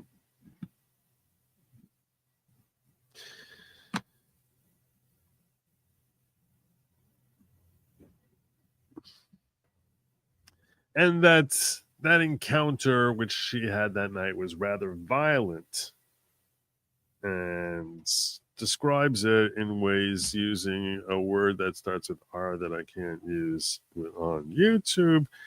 And it's all very heartbreaking. You feel bad for anyone who's suffering through all this. And all you can ask yourself, all I could ask myself as I was listening to this is, why would you stay with this guy?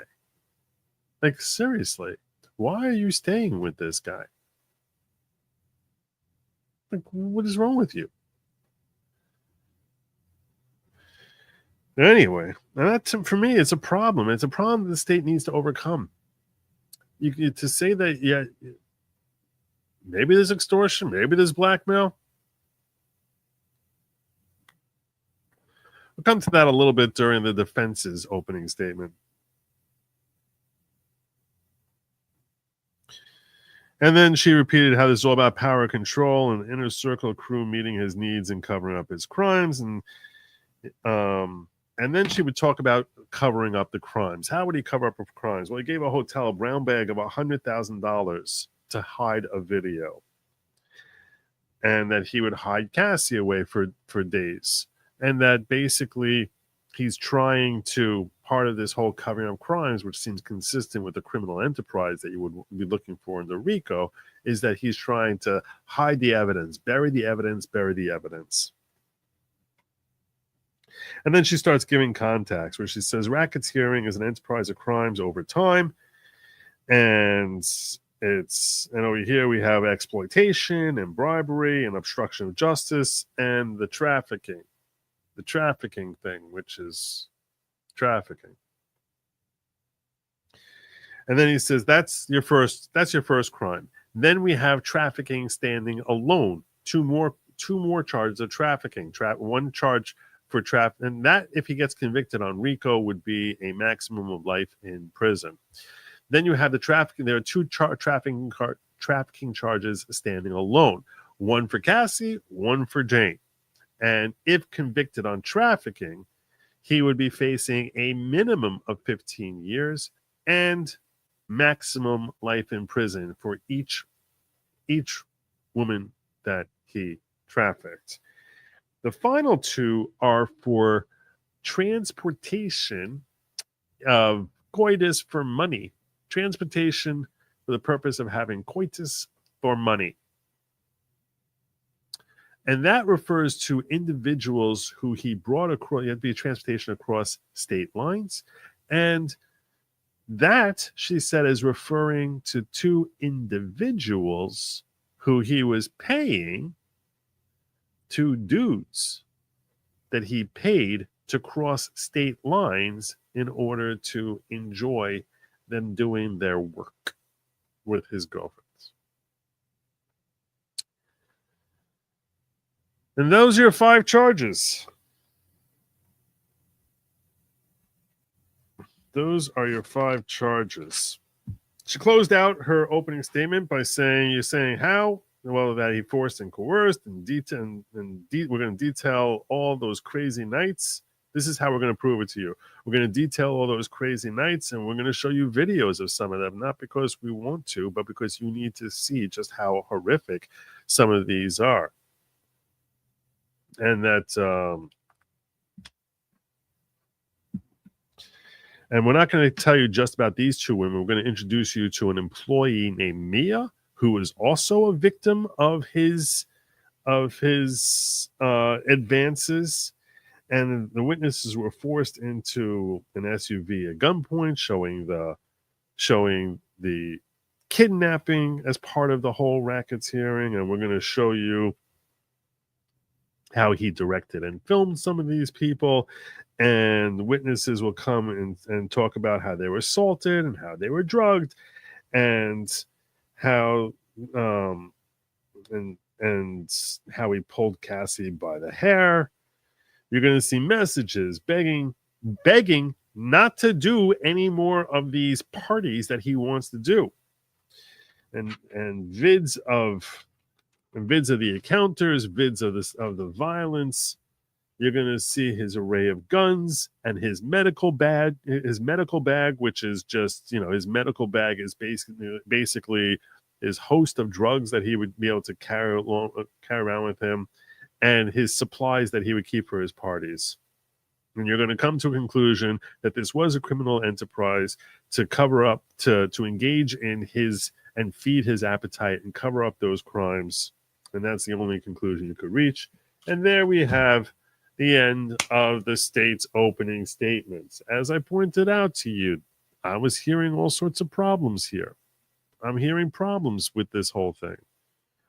Not that, for the most part, she laid out the elements of a crime if they can prove it. It's just that some of this stuff seems like it's going to be very tricky to prove beyond a reasonable doubt, because you're going to see that for parts of the time here, it's certainly going to look as if the women were complicit, or at the very least amenable. And yet at the same time, I think to myself, if a woman is in that situation, she's going to look amenable. So I'm sort of left like, I don't really know. I don't really know who's telling the truth here. Probably, I'm expecting that before I've heard any of them testify. I'm expecting to come to a place where I don't know which of them is telling the truth. And then we get to that very annoying thing for the state called proof beyond a reasonable doubt. And I was hearing this and I was just like, I think it's going to be a struggle in certain ways for the state. I think it's going to be a lot of struggle. Maybe they can do it. This is a very tough case for Maureen Comey. This is a very, very tough case. Very tough case. But we're going to see that some of this is actually, in my opinion, she's got, in certain ways, Diddy has some real problems of his own. We're going to get to that when we get through. And when I'm listening to each one who's trying to tell me how right they are, it helps me highlight and understand where their flaws are, what parts are scaring them. And that's what that's one of the things that I think when I'm watching these trials, it feels very different from what you're going to get from legacy media. I'm listening to the state play out their case as best they can. And while listening to it, I'm getting sirens off. It's like, this sounds like this might be a problem. This sounds like, I don't know how you're going to convince me on that one. I have a feeling you're going to struggle to try and get me over this hurdle over there. That's what I'm getting when I'm watching this whole thing and listening to the states. But when the defense is up there telling over their side of things, I start having problems with the defense's side, as I'm about to lay out for you in a moment. Is RICO being used to bring back trafficking and other charges since the statute of limitations lapsed? Likely. No, well, there's still trafficking. There's still trafficking. There's 2 trafficking charges. I think RICO is because you get convictions when you use RICO. And even if you don't end up getting the conviction on RICO, it helps you better flesh out the trafficking. It gives you more of an opportunity to flesh it out. The reason we're telling you about this meeting that he has with this hotel employee is because it's part of the RICO charge. The reason we're telling you how terrible he is, that he beat up this guy who's taking pictures of the camera, you might say to yourself, if you're on the fence, how's that relevant to a trafficking crime? It's all part of RICO. It's all part of RICO. I think that's what RICO is doing. Good question. But I think that's in my legal estimation, that's what RICO is doing here. Whether or not they get RICO, it helps better secure or enhance the chances that they can secure a trafficking charge, a trafficking conviction. Uzelian saying, Joe, they bring up girl number 3 who they can't get in contact with anymore, has seemed to vanish from the face of the earth. We didn't hear about that. I heard about Mia. I heard about They said there was a fourth girl, but they didn't call up by name. So I don't know. Maybe that's that. I'm not sure. Well, Willis, God bless you, brother. Hit me with a 50 in the rumble. God bless you. Thank you. Rob loves Alaska, now a monthly supporter. Zan says, Joe, argument because he filmed them, he was making porn videos and not paying for prostitution. Therefore, it isn't a crime as adult studios do it all the time. What do I think of that argument? He doesn't need to make that argument. Because either they're amenable and freely consenting, in which case, whether he's planning on marketing it or not, he's in the clear. And if his objective is to sell it and they're not freely consenting, then it doesn't matter whether he's planning on selling it. It's that the moment they're engaging in this act, are they able to establish free consent and genuinely consent to it without having their minds addled by drugs? Their minds could be addled by love or by emotion. That's fine. Where they make stupid choices, ridiculous choices, choices that you and I would look at and just think to ourselves, girl, really? Have you no self-respect? That's fine. That's not a crime. If he can get the jury to think that, he hasn't committed a crime. So while I understand why you would come to the whole thing as far as, the making and producing videos for financial purposes, it almost becomes extraneous because you can't be doing it for commercial purposes against their will. So the commercial purposes wouldn't help Diddy there. And if they're consenting to it, you don't need them to be doing it for commercial purposes. So either way, it's always going to boil down to the same factor, which is extraneous and beyond the commercial purposes, and that is, are they freely consenting without being forced into it through extortion, drugs, bribery, or something? Bribery is a little tougher because that sounds like compensation. But extortion or drugs or blackmail, that if they're freely consenting to it, no matter how stupid the decision is, he's in the clear. And the financial benefits of having this, of filming it, doesn't play into that. They have to show they did not freely take drugs, i.e. he spiked drinks. So this is perhaps true and perhaps not true. I mean, yes, if someone freely takes drugs, there is a concept in the law. I like that you're raising this, fans. There's a concept in the law that if you freely do something and then make decisions that you wouldn't otherwise do, well, in that case, you can't hide behind the fact that you were intoxicated, inebriated, drugged up, or whatever. For example, imagine someone wants to raise a defense, so they're charged with murder. They want to raise a defense that they were drunk, so they couldn't form mens rea. Well, that could, in theory, protect them from, if someone really is blitzed, that could, in theory, protect them from being able to form mens rea, where they would become a manslaughter instead of it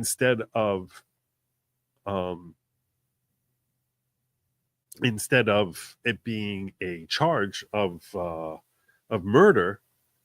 But if they decide they want to kill someone, and you can establish that they really, really want to kill someone, but they don't have the stomach for it, so they down 6 shots in order to steel themselves for it.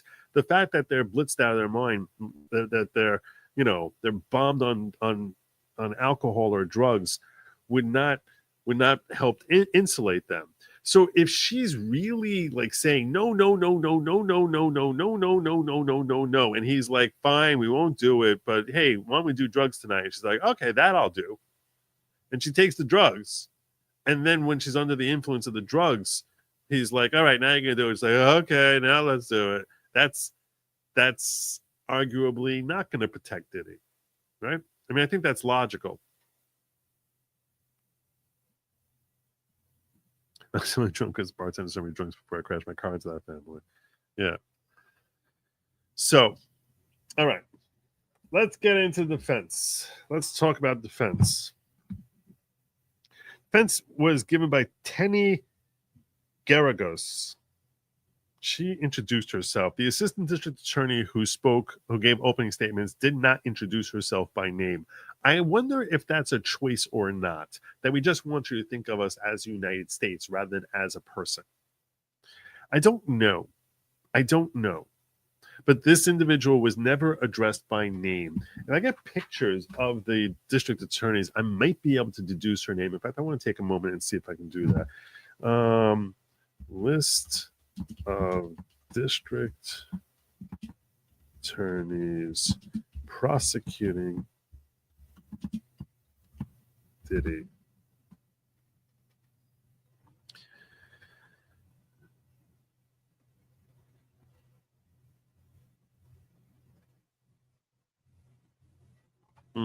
Let's see if we can get it with images.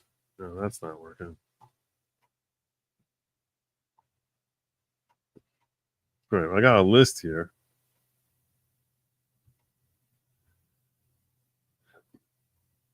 It's not Maureen Comey. She did not give the opening statement. Her I would recognize because she basically looks like if her dad, James Comey, grew his hair out and didn't go bald. That's Maureen Comey. Maybe it was Emily Johnson. Let me see.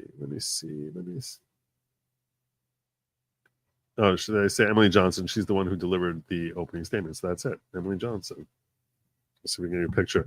I will share with you that the video that they're giving us is so recessed back that it's basically like they're giving us a video of like a concert.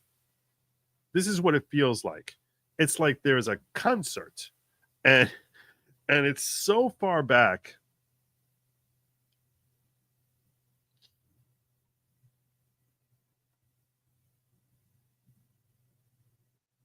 This is the woman who gave the opening statement. Emily Johnson. That was her.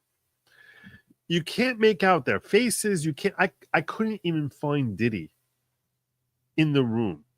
It's like you can barely tell what race anyone is when they're sitting there. They have 3 rows of attorneys sitting there. I was like, I don't know who's the state. I don't know who's the defense. I know that the state's supposed to be sitting closer to the judge and that the defense should be sitting behind. That's the way it's traditionally set up in federal court. But yeah, I mean, Diddy was sitting in the second row.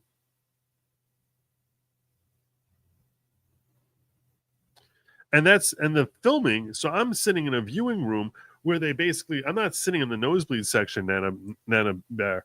I'm sitting in a viewing room in a different room, and the video angle is so far back that it's like, and I'm sitting 6 rows or 4 rows from the TV, and it's a big screen TV. But even if it's a 4-foot wide TV, when the camera's so far back, it's like trying to pick your friend out in a crowd at a Yankee game, and you're just like where it's like zoomed out on the crowd, and you're just like, is that? It looks like it could be Diddy. Is that Roger right there? Is that Raj? So I did recognize Brian Steele.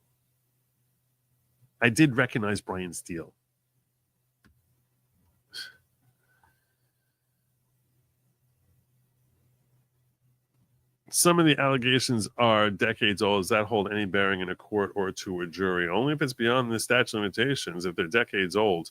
But to the extent, I mean, and I question, it could be that trafficking is a very lengthy. What is the statute of limitations on trafficking? I haven't looked that up.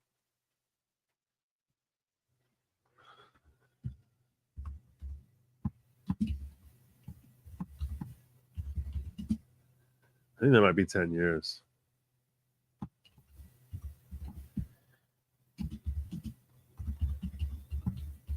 It's probably 10 years.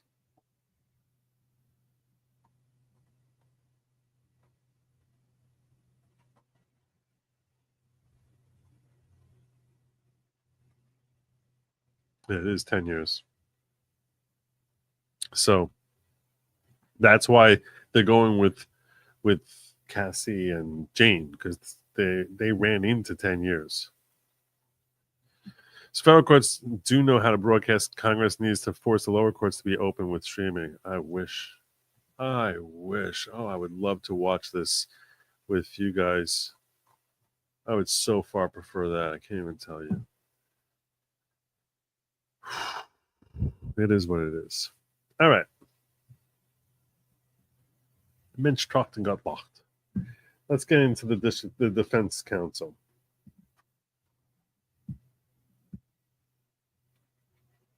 Defense open with this line. Sean Combs is a complicated man, but this is not a complicated case. This is just, he has classic human relationships that the government is turning into a crime. Classic relationships. Yes.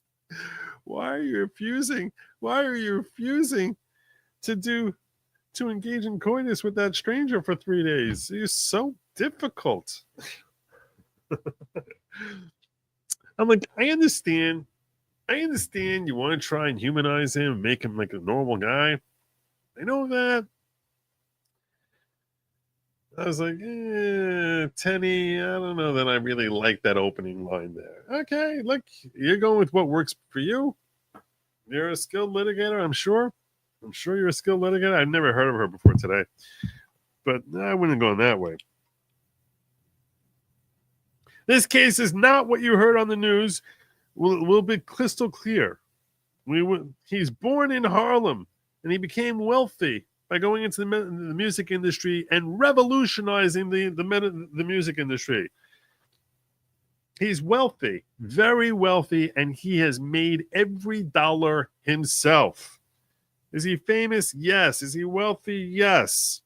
He's also incredibly charismatic, where people want to be around him. People want to be around him because of his character. They want to be around him because of the benefits that being around the guy who has revolutionized the music industry and is the heart of the music industry. Those benefits are why people want to be around him. And then there are people who genuinely love him and really love him and want more from him that perhaps he wants to give them. This is Sean Combs, also known as Puff Daddy, also known as P. Diddy. He's still Sean Combs. That's a better way to humanize him. I didn't like the opening statement. This is Sean Combs. You might know him as P. Diddy. You might know him as Puff Daddy. You might know him as Puffy. He's always been Sean Combs. And to this day, he still goes by the name Sean Combs. She was like marking that as a sign of pride, that he hasn't changed that much. My God, I feel bad for whoever was his date at prom. I don't know. She's trying to make it sound like, oh yeah, the same kid from Harlem. Maybe. I don't know. Could be.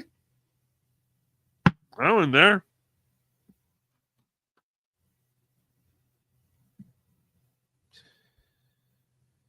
She said, not one witness will come forward and say that they were part of a racketeering enterprise because there was none. Now, I made a little asterisk here. This is a bit nitpicky. Here's another reason why no witness is going to come forward and say they were part of a racketeering enterprise, and that's because it's a conclusory statement. And if they were asked, were you part of a racketeering enterprise, the defense would properly object because it's a conclusory statement. You can't testify and say, I was part of a racketeering enterprise. And I thought this was the most disingenuous way to frame her argument. And I'm like, Tenny, I'm dinging you for that. That's wrong. Now, this is something that is highly unlikely that a single person in the jury identified it. It's very unlikely that they had that thought, or that they would realize that that would be testimony which would be properly objected to and sustained if, in fact, the state was to bring forward a witness and say, "Were you part of a racketeering enterprise?" Of course, they're not going to testify to that. I'm like, this is such a bad faith argument. It got me bothered. I'm like, this is such a bad faith. I'm like, shut up. When she said that, I was like, she actually introduced, she's like, after she went through, he's still Sean Combs. I'm Tenny Garagos. And not one witness here. And I was like, I don't like you, Tenny Garagos. I don't like you. I don't like that. I don't like that. At this point, I should share with you, by the way, delivery style. Delivery style. Because that's an important part of the presentation that I can share with you that you would not appreciate if you're not there. In fact, I'm going to give you overall ambiance and style before we get a little any further into this. Should I do it now? You know what? I'll finish with the defense statement, and then I'll go through style and give you a feel for the ambiance of the room before we get into witness testimony.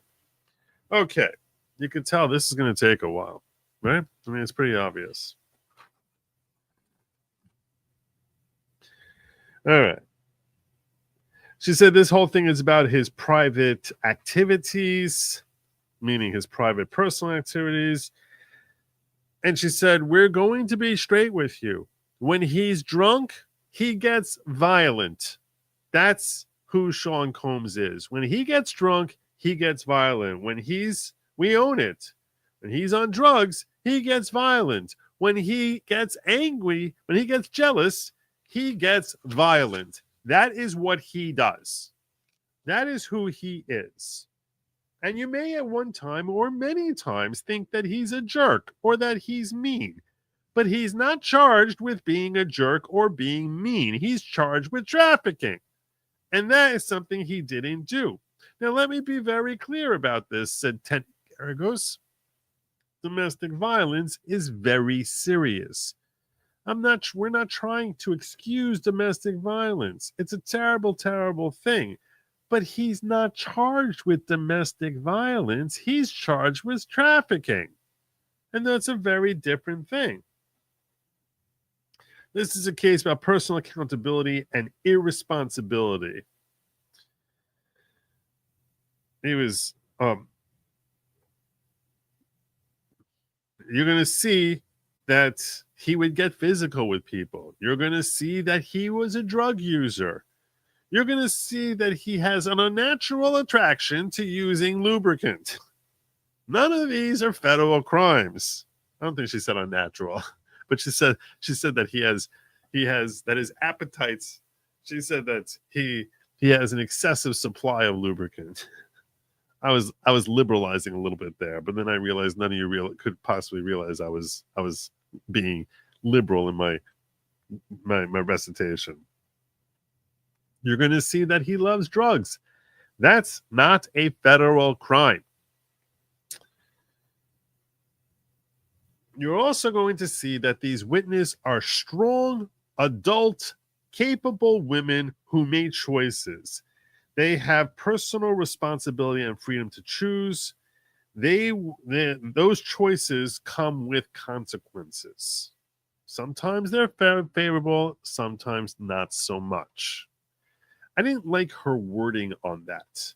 When she says those choices come with consequences, yeah, the consequences are that you might lose a couple of teeth when Diddy punches you in the face. That's also a consequence. I thought that some of the things that she was saying was almost making me like kind of smirk. Like, you want me to believe that he's the same poor kid from Harlem who just happens now to be paying millions of dollars in lubricant and dudes, just like every other kid from Harlem, just like every other kid. It's like, just stop it. You want to tell me he's the same guy, carries the same name? Fine. Don't sit here. Don't spit in my face and tell me it's raining. I mean, come on. And don't use phrases like those choices have consequences. And I understand that the defense has their own difficulties too, because Diddy is a jerk and he's mean and he's a jerk and he's abusive and he's a drug addict and he's a jerk. And now you want to get the jury here to say we understand he's a jerk, but also that he hasn't committed these crimes. That's a difficult position that you're putting the jury in. And some jurors may not be willing to go there. Some jurors may be like, I don't care if I can catch him on these crimes. This is what he's charged with, and this guy's a complete D-bag, and I want to send him away. And that makes for a difficult case for the defense. I think this is a very difficult case for both sides. I think this is a very, very difficult case with both sides. Obviously, one side's got to win unless we get a hung jury here, but this is a very difficult case for both sides. She was taking pride in that they were owning the fact that he's violent. Yeah, there's tons of video of him like beating women around. You kind of got to own that. You make it sound as if like this is like some great kindness that you're admitting that he's violent. Oh, thank you so much for owning up to the fact that he slammed this woman's head into a floor. When we have it on video. Come on. But look, you got to frame it the way you can. All right. Do a quick look here, make sure that I'm still good and keeping up with everything going on. Oh yeah, I'm still good. All right, good. Let's move forward. She said, I'm going to ask you as you're listening to these witnesses tell their story, what did they get from being with Sean Combs? Each person was getting something. Watch for the jealousy, which drives the choices they made here.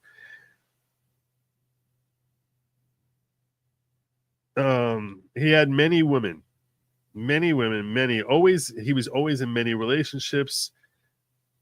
And they would do drugs. There would be jealousy from women. And he's also a guy who gets very jealous. Ask what is, every time you're watching some fight, ask yourself what is causing that fight. And you will see invariably that fight is resulting from either jealousy or drugs. Every time. And her point is, it's not a fight because he's forcing them to do things and he's compelling them or he's extorting them, do this or we're going to release these videos, but that they're each motivated by jealousy and not as part of furthering some criminal conspiracy to control the women. That's what she's trying to convey here. And I think she could have conveyed it a little better than she did. And that's why she started stressing again, these are strong, capable women who were in love with him. Evidence will show a flawed individual, not a racketeer, not a trafficker, not prostitution, and that's these freak-offs were parties with multiple consenting adults. He would buy them things. He bought Cassie a house and a very fancy car, and he would give her money. They would go on vacation as couples. They did not stay with him because they were forced. They stayed with him. In fact, they fought to stay with him. He wasn't forcing them to stay. They would fight to stay in his company, which I think that this is likely a very good point for her. This is likely a very good point for her. That they're fighting to stay in his company is a sign, and that's likely the case for much of the periods of their relationship. The question is there a point in time where with each of these women, they were fighting to get out? That's really the question. That's really the question.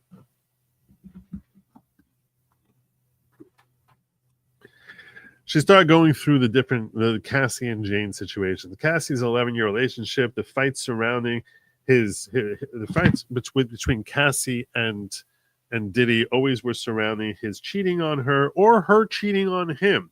They had a toxic relationship, but they deeply loved each other. And she brought up how there was this Kim Porter individual, which she was very confusing, and I didn't know what the hell she was talking about when she introduced Kim Porter. I don't know who Kim Porter was here. Some of you likely know more about Kim Porter's scenario than I do. I'm telling you, as a member of the jury sitting there, I didn't understand what she was talking about with Kim Porter. In the end, I thought that she was some competitor with Cassie for Diddy's affection. That's what I'm taking it as. And that they would fight over their jealousy. CJ, God bless you. Thank you so much. You're awesome. Do you like a hung joy? Maybe we'll him up. I covered that. Thank you so much, CJ. All right.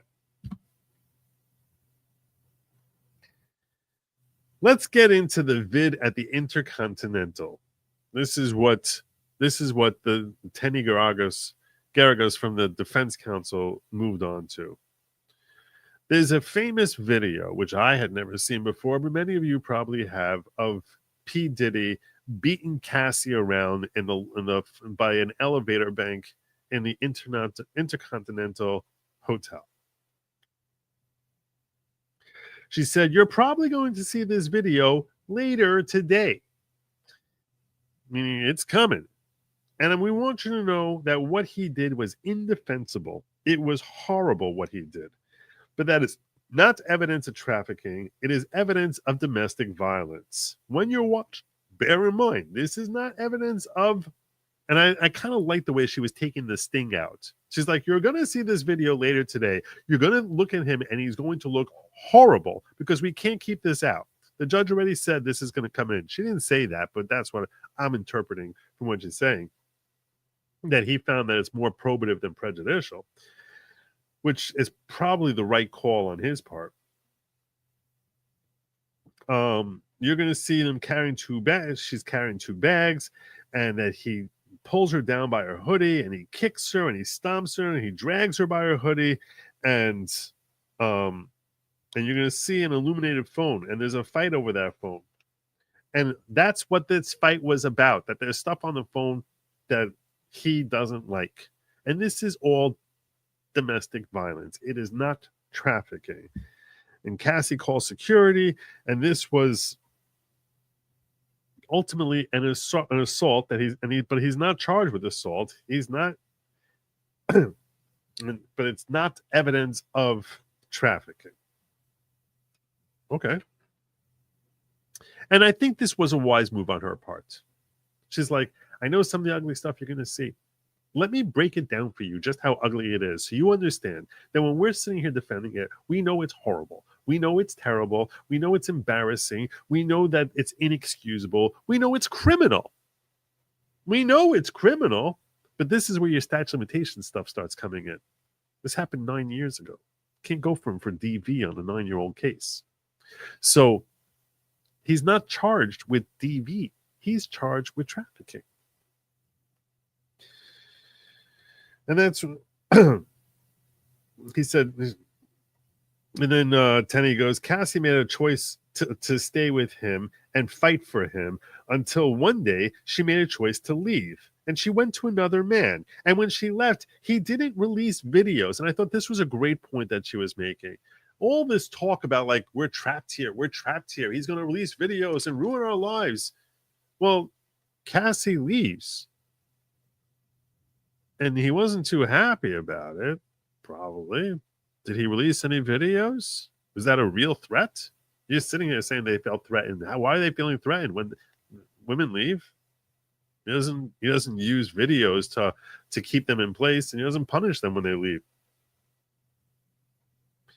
In fact, you're going to find, according to Tenny, that the only video of that type of encounter has Cassie in it, and she gave that video to the police. It's not like the police got this because he shared it around with other people. He didn't share it with anyone. She's the one who shared it because he's not trying to, the point being, he's not trying to exercise dominion and control over Cassie. So ask yourself, who had the power? Who had control? This I didn't understand. I'm like, this is where she's like trying to push. See this? I got a little mark here. Who had the power? Who had the control? I'm like, don't tell me just because she gives a video to the police that she's the one in the power of this relationship. This is where you're taking your claim from, like, hey, he wasn't really extorting them. He wasn't really controlling them. So all of a sudden now, oh, boo-hoo, he's a little victim here. Shut up. I was just like, this woman was getting me annoyed.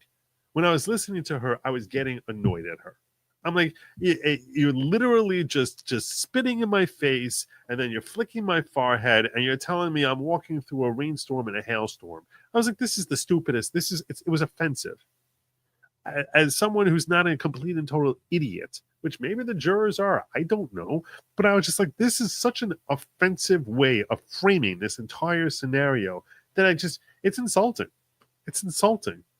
Ask yourself who had the power, who had the control. Yeah, the poor music mogul with billions of dollars was at the mercy of Cassie Ventura. That's probably what happened here, because she went to the police with a video. Oh, this poor guy. Poor guy. Poor man.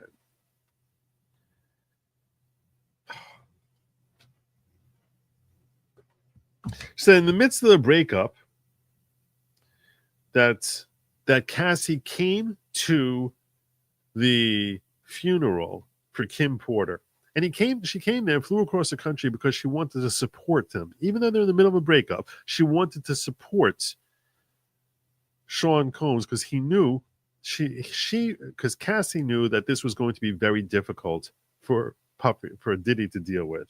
And when she was there, she heard Diddy refer to Kim Porter as his soulmate, and that she took that as a crushing blow. And that she knew she would never be the love of his life, so she left. That was one moment that changed everything, and they haven't spoken since. To this day, when he said she was my soulmate, never ever spoke again. And she ended up marrying a trainer. She moved on with her life. Diddy moved on with his life. And just as you would have with any relationship, because this was voluntary. And when it was time for it to end, she moved on without any problem. And that's why you need to evaluate intent. When she comes and testifies against Diddy, come and evaluate intent that she feels like that she's angry at him, that she invested all this time, and that she was never the love of his life. That she's a woman scorned, essentially. Tenny never used the phrase a woman scorned, but that's what she was portraying here. Let's get to Jane. Jane was his girlfriend of 3 years starting in 2020. It's got to be more than that, because Jane was assaulted within the last year. I don't know, maybe 2021. And by now, at this stage in his life, he's matured somewhat, and he's more upfront about the fact that there are other women in his life. Now, Jane is a married mother. And Jane was a capable, strong woman. And you're going to see that the first of the encounters that Jane has was something that she greatly enjoyed. And they would call it hotel nights. It's not called freak-offs now. It's like, oh, this is our way of like sort of bonding with each other in this whole unorthodox type of way. That she did it because she loved him and was desperate to create more meaningful relationship.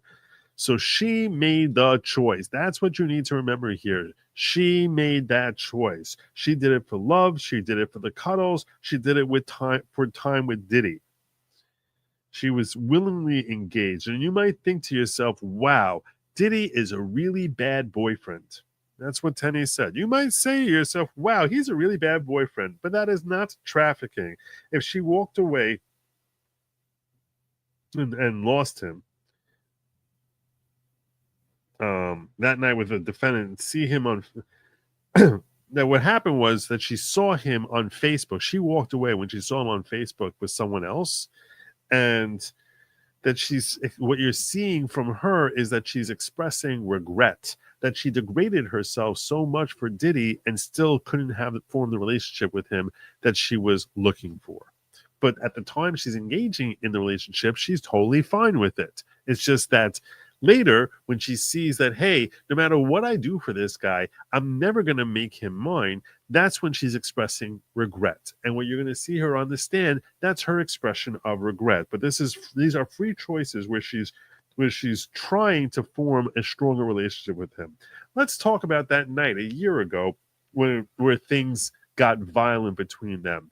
So first, what you need to understand is that the physical altercation between Jane and Diddy starts when Jane slams Diddy's head into a kitchen counter. Yes, she struck first. She took his head and slammed it down into a kitchen counter. That's how the fight started. And after that whole night was over, she said she had one of her best hotel nights. So all the stuff about kicking down the 4 doors and stuff like that, it all gets resolved, and she ends up going and having an encounter which she calls one of her best hotel nights. So you talk about like which, how much he's controlling her.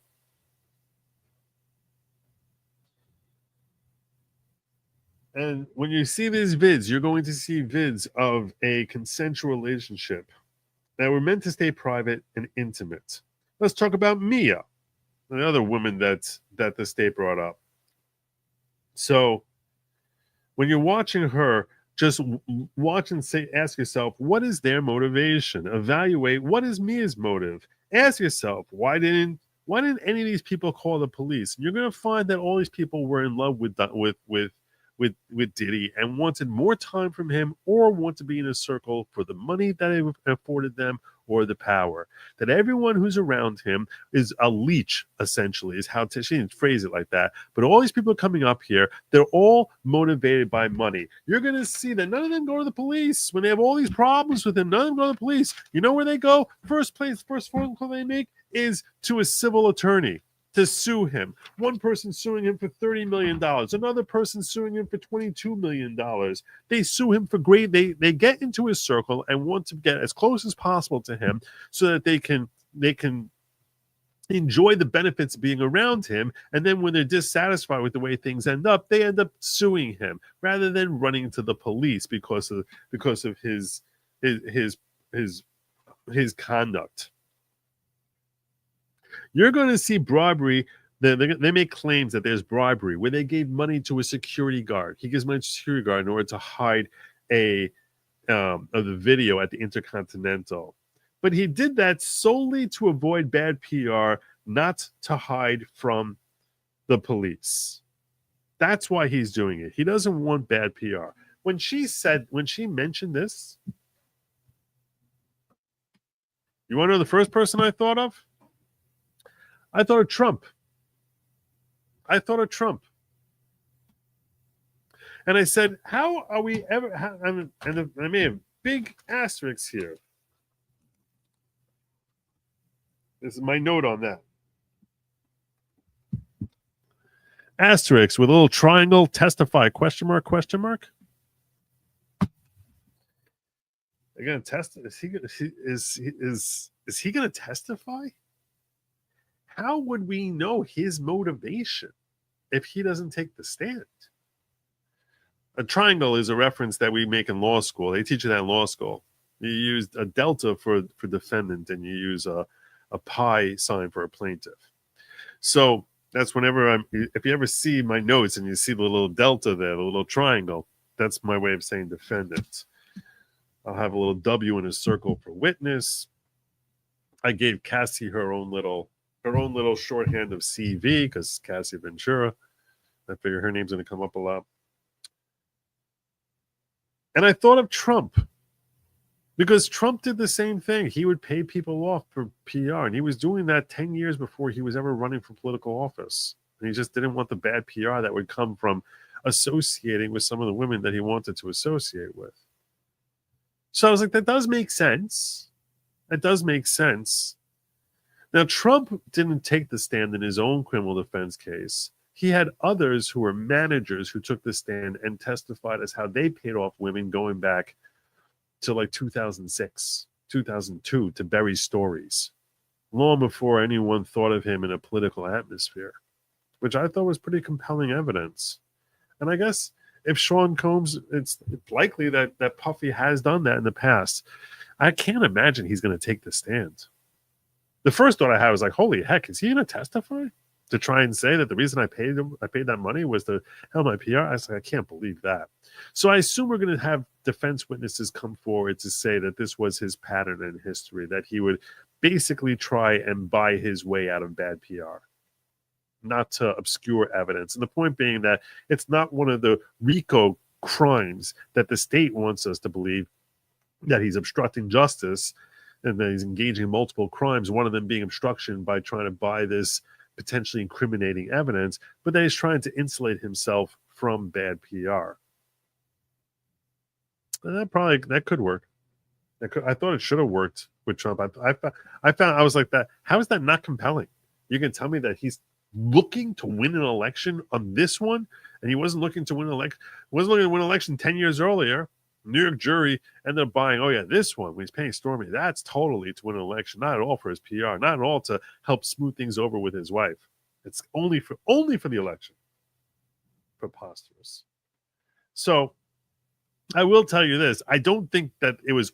If he did the $100,000 he paid off for the security, I will kind of start with an assumption that on some level that's to protect his PR.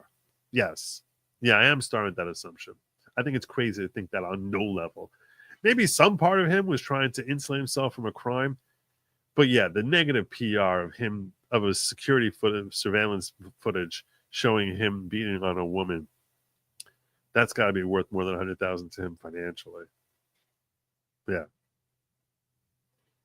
Yeah, I accept it already. There you go. There you go. You're not approaching fairly. When you so rounding out this whole thing, she says, and you want to talk about a criminal enterprise of a conspiracy? Ask yourself, who's he conspiring with? Who? There's multiple people coming in and out of his life. Which person is he conspiring with? And finally, with respect to the prostitution charges, let me say this. People get paid money for their talent and abilities, and for their time, and the more experience they have, the more they get paid. And that's why you're going to come out and you're going to find him not guilty on all charges. Now, let me tell you something. I had so many thoughts about this, many of which I shared with you. Many of which I shared with you already. Let me tell you before at this point, I'm asking myself, okay, most jurors have already decided winner, loser. Most jurors have already come to a conclusion after we're done with the opening statements. So let's get a feel for what's going on inside the courtroom. I want you to understand a little bit about the federal courthouse in the Southern District of New York. This is a beautiful building. When you walk in there, you cannot help but be impressed with the lavishness that is set up there. And this is part of the juror experience. I want you to sit there. My objective in sharing this detail with you is that you can better appreciate what it's like to be sitting in that jury room. Because I'm sitting in a courtroom which is pretty much identical to the courtroom that the trial is going on. On the right side of the room is where the jury sits in these plush seats where they have basically these swivel chairs with each of them having their own little TV camera that comes up from the ground and is sitting straight in front of them for when they want to share evidence. Up to the jury's right is where you're going to see the witnesses, and beyond the juror, and we're going to see the witness take the stand. Beyond the juror is where Judge Aaron Subramanian is sitting there. And then you have 3 rows of tables, oak tables. The floor has this plush carpeting, which looks really expensive. You are surrounded by wood paneling all around you. The ceilings are somewhere, I would say, around 18 feet high. Maybe 15, maybe 20. It's difficult to tell.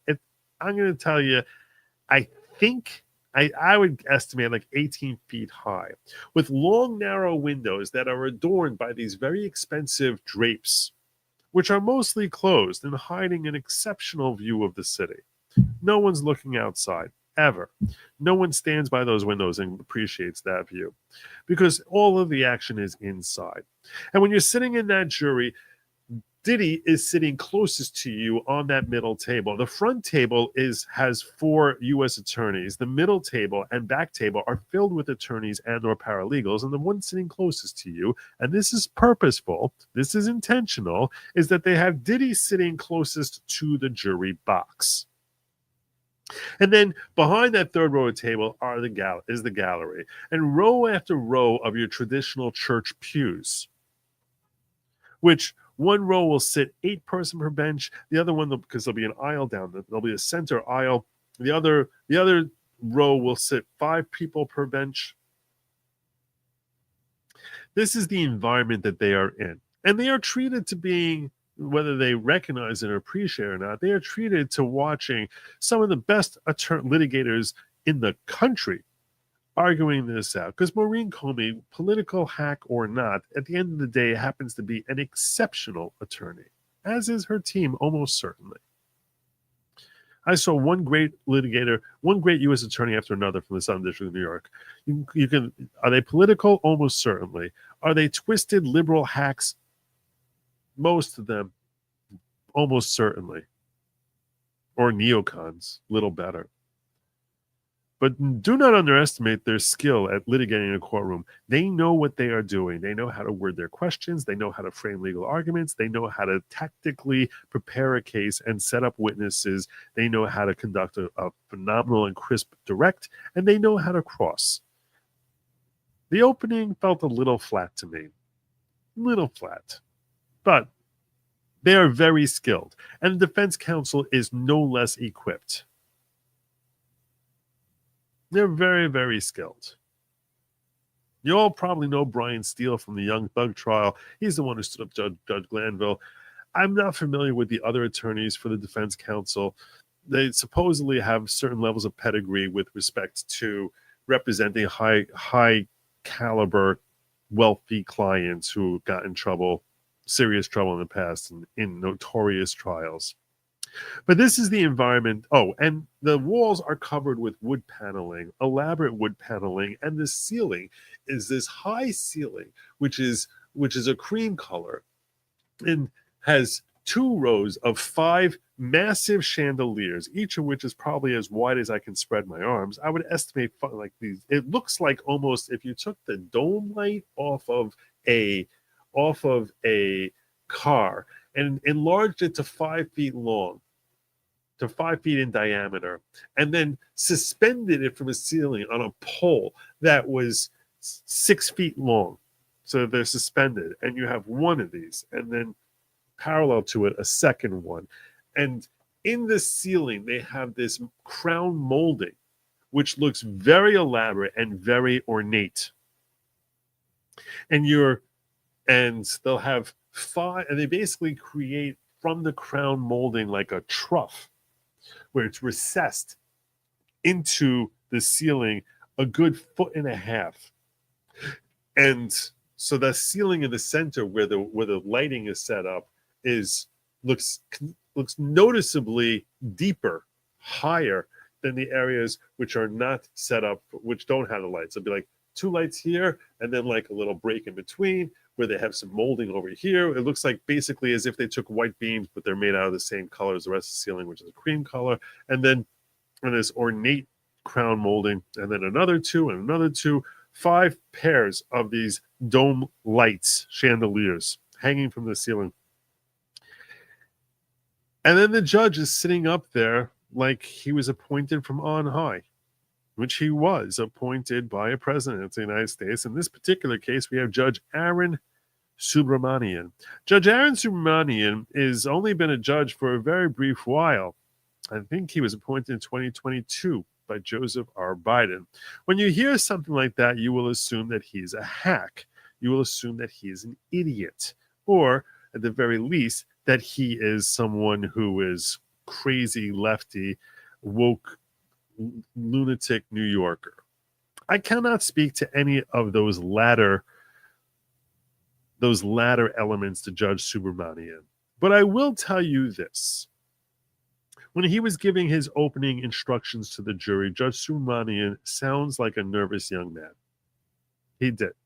It was just a little bit, not crazy nervous, just a little inflections in his voice where he just seemed a little bit overwhelmed by the situation. Just a bit.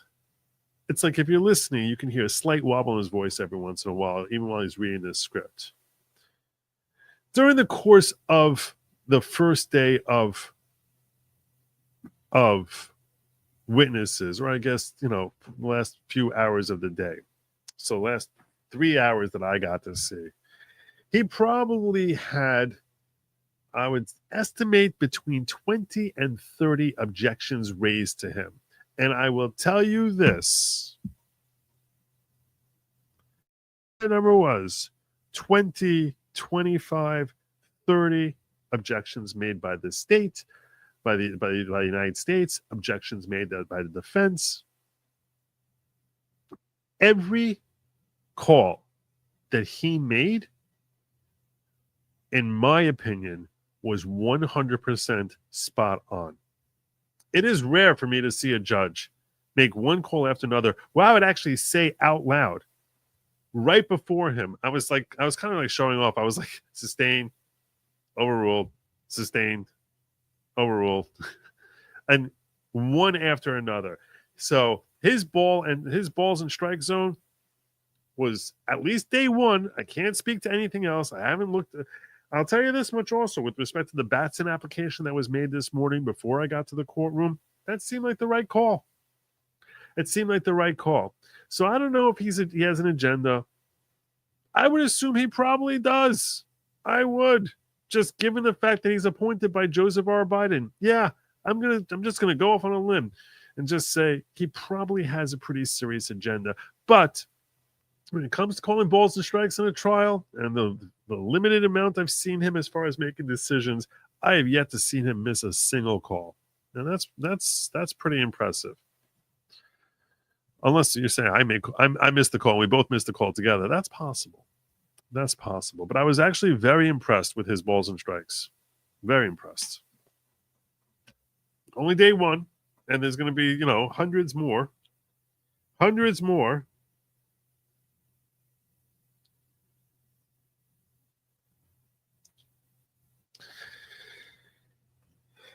I took a poll and I asked people, what do you think? I asked journalists who watch opening statements, who do you think won? Who do you think is winning?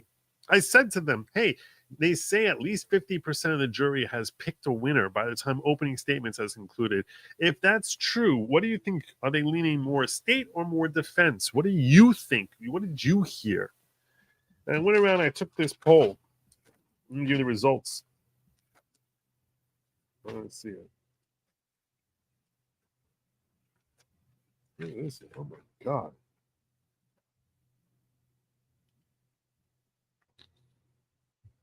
Six people, out of the people I polled, 6 people said the state won.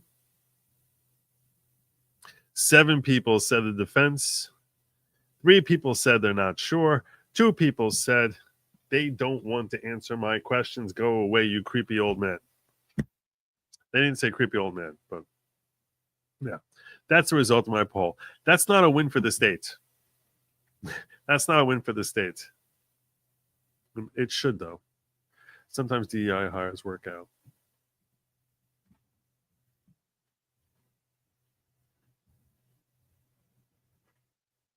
All right.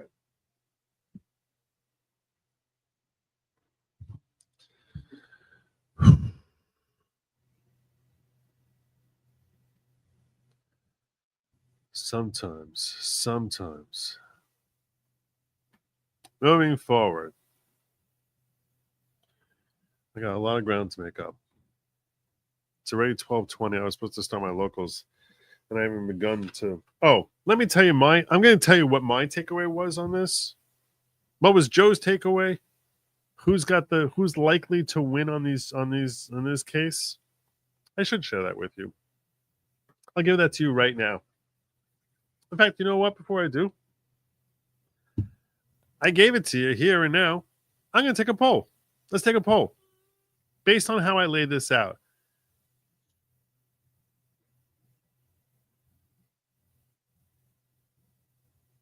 Let me set this poll up.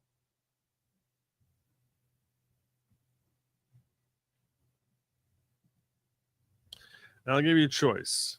State wins everything.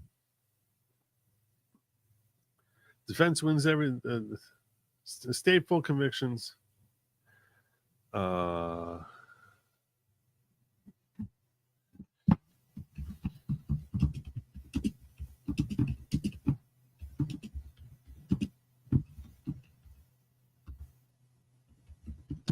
opening statements. This is a good poll. Based on how I laid out opening statements, and let me know down in the poll. If you're watching afterwards, let me know down in the chat and like vote before you actually hear my statement on this. Like stop, pause the video now and just vote. And then tell me what do you think the state of defense is going to win based on how I laid out opening statements.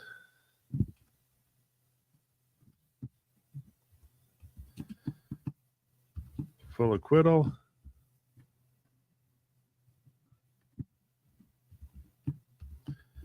Convictions everywhere.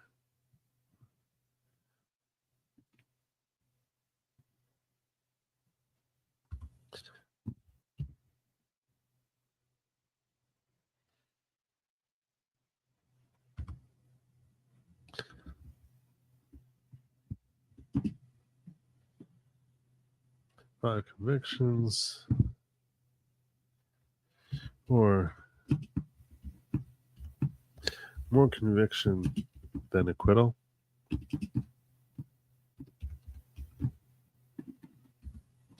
I will have more acquittal than conviction.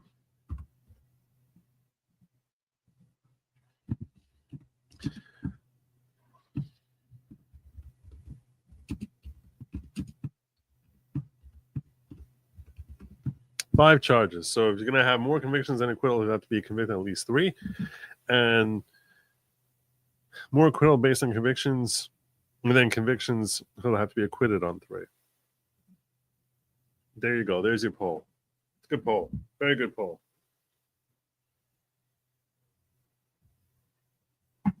All right.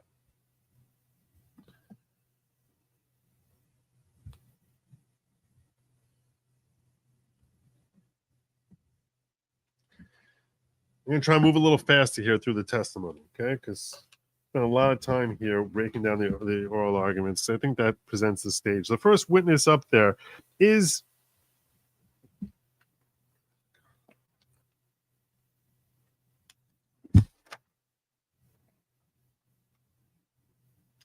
Officer Flores from Hotel Security at the Intercontinental. He shared with us 4 videos during his testimony, on direct testimony.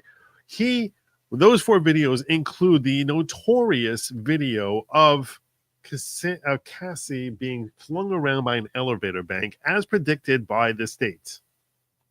Excuse me, by the defense, that the state would bring that up later that day. They did. And this guy here, Officer Flores, which funny moment in the jury room that I was in is when he finished testifying, I said, does anyone know this guy's first name? Everyone's like looking around. Someone else called out louder. Does anyone know his first name? What's his first name? I said we should all just claim his name is Officer Flores. That would be amazing if every publication in the country just referred to him as Officer Flores.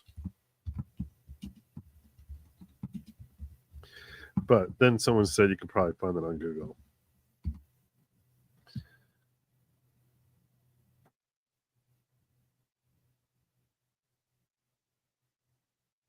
Israel. All right. According to Adam Klasfeld, Israel Flores. He was a former LAPD officer who was a guard at Securities in 2016. All right. Israel Flores. There we go. Please do hit the like button. It's very helpful. I do not know the makeup of the jury. No, I'm not in the room there. It's a good question, but I don't know. I wasn't there when they stated the name for the record, and it's probably the overflow room was filled afterwards because most of us were online trying to get into the damn building, which took forever after lunch. Forever. Okay, so where are we at? So Flores, who kept being referred to as Officer Flores, he described how he got called upstairs when Cassie was saying that she was being threatened by Diddy. And he claimed that we went up there, he saw that she had a purple eye and that Diddy was basically not letting her leave. And he had someone else who was there who was trying to, that someone else was there trying to help him. and that when Diddy saw him there, he said that my friend was talking with his hands. He had a phone in his hand, and Diddy thought that he was being recorded. So he tried grabbing the phone from him. And I took Diddy and I threw him back with my forearm against the wall and said, "You give him back his phone now." You could tell this was like the highlight of his career, the day like he like basically was threatening. He was threatening Diddy.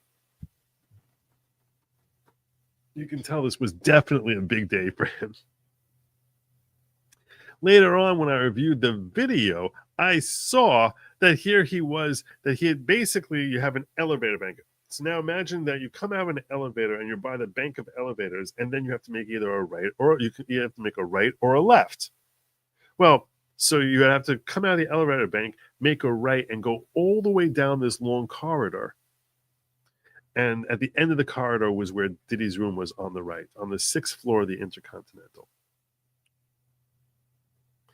And he said that Diddy tried bribing him and offering him $100,000 in cash if he would get rid of the video. And when he looked at the video, that's when you see that, and he shared the video with us. It was exactly as the defense had laid out in their opening statement. You see Cassie come up to the elevator bank, and Sean Combs comes out wearing nothing but a white towel around his waist. He's topless and comes there in a white towel. He comes over to her, grabs her by the back of her hoodie, throws her on the floor. She goes crashing on the floor, laying there in a heap, and he like is kicking her. He kicked her like twice. He looks like a lunatic. Then he starts trying to drag her out of the elevator bank in the direction of the room, which is kind of hilarious. And it's, while sickening and horrible, it's kind of shows you how deranged and psychopathic this guy was, because his room was like, I don't know, 80 yards away down at the very end. So what's he going to drag her all the way down? It's like, what a freaking lunatic. A minute later, you see Cassie come back into the elevator bank, and that's where she calls security from the inter-house phone and ends up getting Officer Flores to come on upstairs and intercede. But that's what he saw on the video there. While she's on the phone, he's like basically marching around there in the whole of the Intercontinental, wearing nothing but his white loincloth towel. I mean, I'm calling it a loincloth just because he looks like some guy walking around wearing flip-flops and nothing but a towel. And I'm almost positive, not that I know, but the vibe you got is that's all he got on. It's not like he's got the swimsuit, the trunks on it. He's wearing a towel. That's Diddy's here. And this is Diddy. You're in Diddy world now. And you can see when he's walking, like even when she's on the phone, like he's like almost like afraid to like grab the phone from her and hang up. So it's like he's just like sort of walking, and he looks like a caged monster. Like he wants, like you can tell, like he didn't finish getting his licks in. He looks like he is losing it. Just marching around by the elevator bank there wearing his towel. He looks freaky. He does.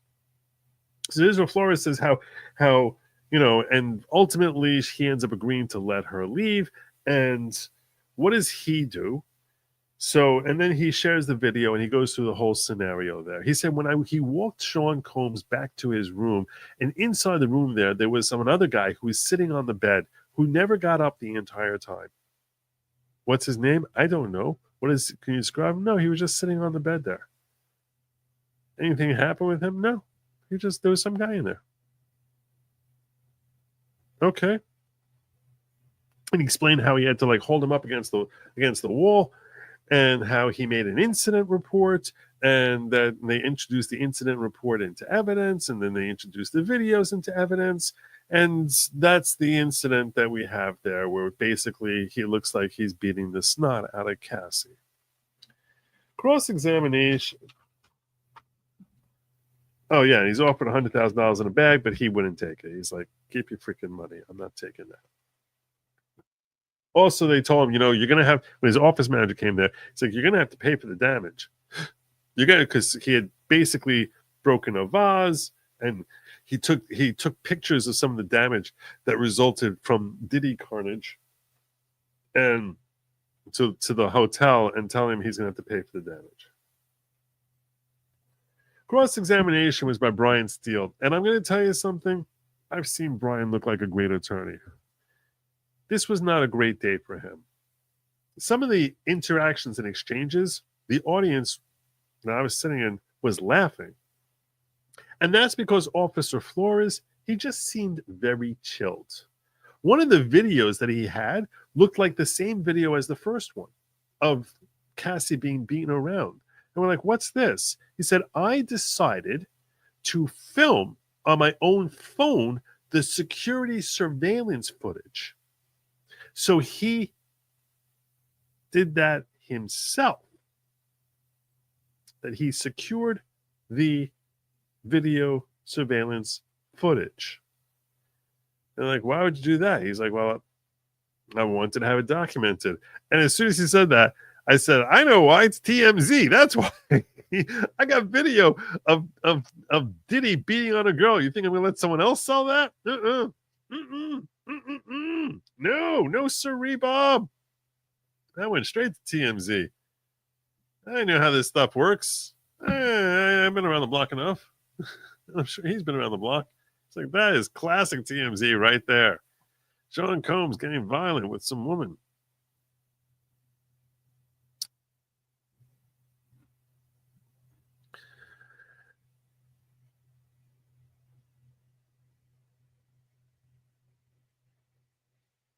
And I want to be clear here. I do not think that domestic violence is acceptable. I do not think it's remotely okay. I don't think it's anything to be excused. And some of you might mistakenly think that I treat it as being something light or something that's not to be taken seriously. Of course, it's to be taken seriously. To me, the what I find amusing is just how deranged this guy is. That's where I was like, this guy thinks this is nothing.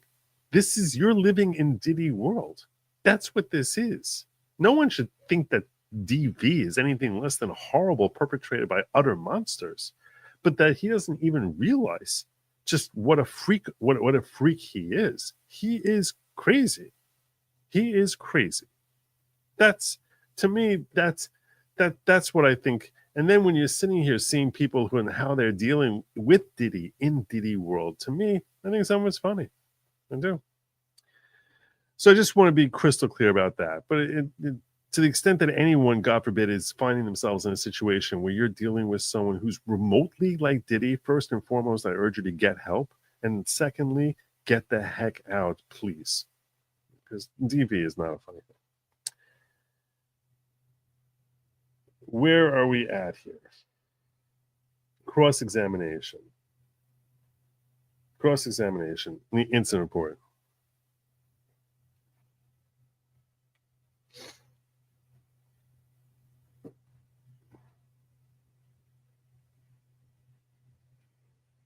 So Brian Steele's the one who did cross-examination, and I have to tell you something. The tone of it, and the tone is really important. You will not appreciate the tone if you just read a transcript. Because the words that are expressed there, depending on their delivery, take a completely different context of the defendant sounding excessively defensive or sounding completely confident. This is why when it comes to testimony, the appellate court will always give broad latitude to the district court judge because they're the ones who are trying the case. They're the ones who are hearing the testimony firsthand.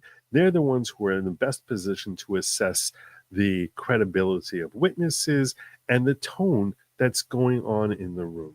So if you see this, if you read the transcript, it may actually look like Brian Steele was winning a lot, but it didn't feel like he was winning at all. It actually felt like the struggle was very real. And some of the questions he asked were great questions. I put little things down here on the side where I was just like, oh, this is good. This is a good back and forth here. He's like, you said that when you have an incident report, the objective is to report the who, the why, the where, the when, and the what. Yes. Well, in your testimony, you said that he had a devilish, scary look in his face, but that's not in the report. And he's like, no, it's not in the report. Why would I put that in the report? That's not part of the incident. Well, it's not important. It's not significant enough for you to put in the report, but you remember it 9 years later. This happened in March of 2016. Why would this not be in your report?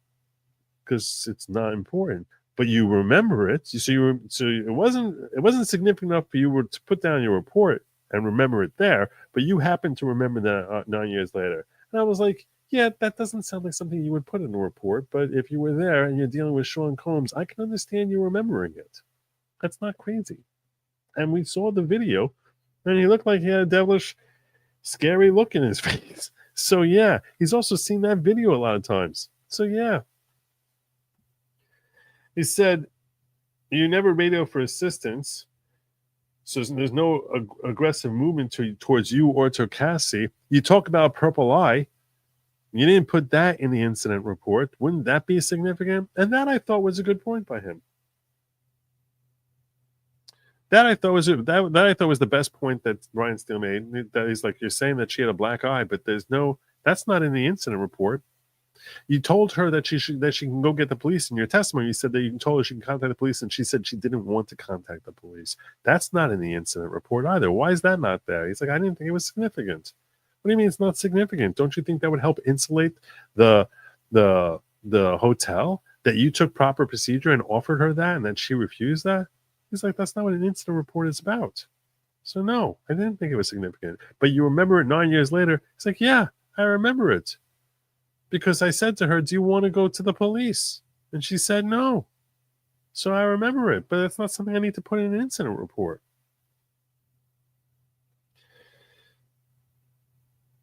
Well, your incident report says that the defendant told Cassie to leave. So why are you saying that he didn't want to let her go? He's like, because I had to spend a long time convincing him that she's leaving and that she's not staying with him. And I wasn't going to let her stay there. So, yes, it's true that ultimately he ended up agreeing that she can go. And that was the end of it. Once he agrees to it, that's why I put that in the incident report. And the constant theme that Brian Steele was working with is it's not significant enough to be in an incident report, but yet you claim to remember it. And I'm going to tell you something. None of his answers appeared shifty at all. He seemed completely relaxed and completely natural. And this is what you do when you fill out an incident report, and that there are certain things that you're not going to put in there. Every person I spoke to thought that he had incredibly high credibility. So he said it's not important enough to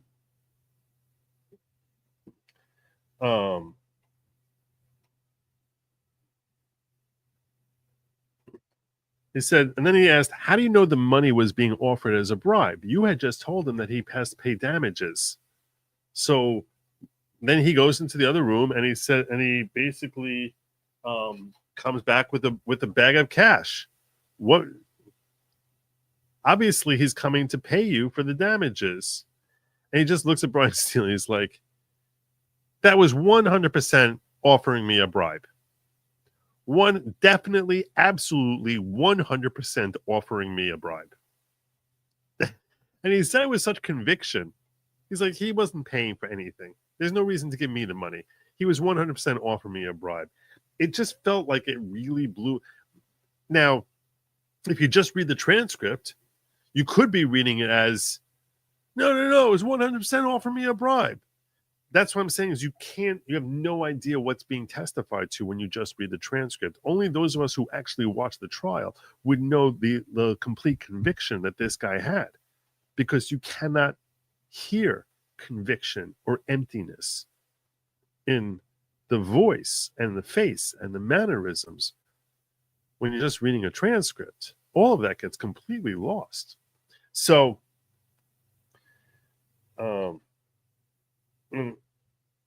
I thought when Brian Steele brought up that whole thing about how you made it known that he's owned damages, so that's why he's giving you the money, it sounded like the lamest, most stupidest thing in the world. This is an officer. He's a former LAPD officer. He knows when he's being bribed. He's not confusing it. And I was like, I thought it was a poor choice by Brian. He said you brought up there's a man in the room sitting in the corner. Yes, but that's not in your incident report. He said it wasn't important, but you still remember it 9 years. It's not important, but you still remember it 9 years later. And he's like, so when it says there's an altercation in a room with a woman, and this guy's sitting there and doing nothing. Yeah, I remember that. He's like, this is like the weirdest thing in the world that's happening here. You're seeing this woman get beat on, and you do nothing. Yeah, I remember that. And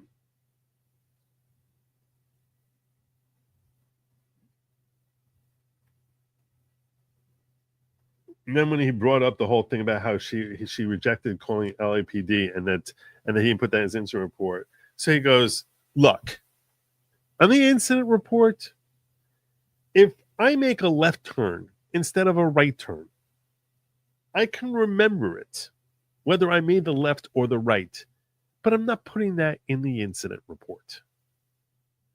Which I thought was just like, that's the answer to all of these questions. So I didn't feel like Brian Steele was landing anything on him. But then he's like, but you said that you hit him with a forearm. In your incident report, you say you grabbed his hand. He's like, yeah, this is what happened. His hand is sticking out like this. I reach out, I grab his hand, and I use my forearm to push him up into the chest.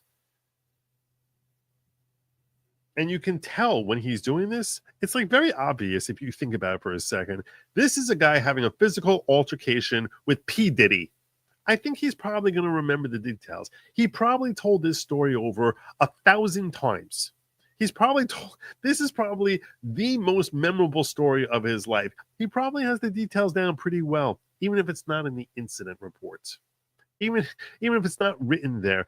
And he said, the man sitting on the bed, how did you see him? So he said, how'd you see in there? If you're in the living room, how'd you see into the bedroom? So he said, there's a pull-out bed in the room there. And Brian Steele said, wasn't this a presidential suite? Which is seemingly, he's like, why would there be a pull-out bed in a presidential suite? And Flores goes, this is the 6th floor of the Intercontinental. That's not the presidential suite. He's like, all right, no further questions. There you go. So I thought he held up really well there. On redirect, she said, can you explain what an incident report is? Does it include every detail? No. Did the defendant seem drunk? No. Did he seem high? No. What did he say when he offered the money? He said pretty much that no one should know anything about what happened here. Which direction was she dragged? Down toward the room. Good.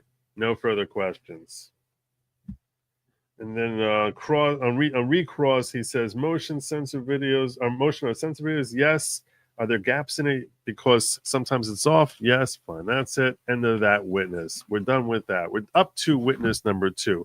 This is witness number 2. I'm just going to share this with you here, and I'm going to land my plane here. And shortly thereafter, I'm going to tell you my thoughts about likelihood of conviction and where this case will go given day 1. Where we're at day 1. I might amend this over the course of time as I see testimony and other things develop over the course of time in this trial. I'm going to tell you what my thoughts were as to where we're going to get in just a moment. Witness 2, I'm going to do on locals. Witness 2 just has a lot of filth. Witness 2 is the guy who was paid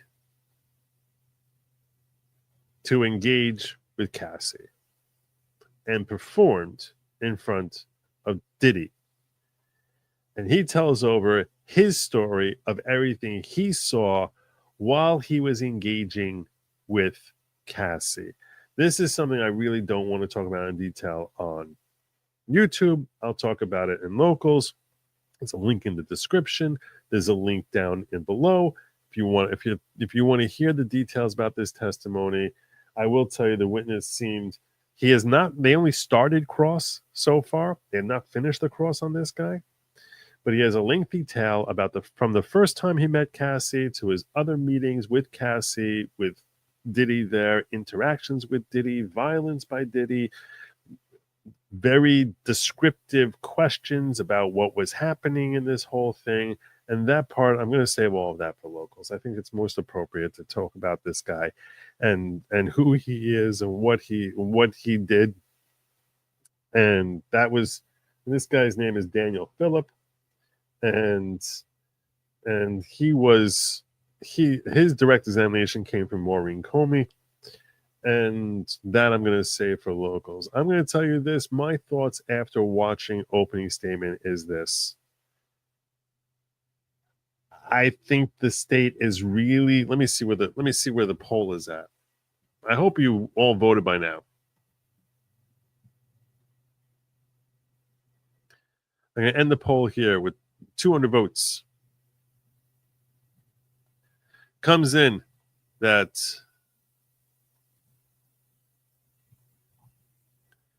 51% of you think more convictions than acquittal.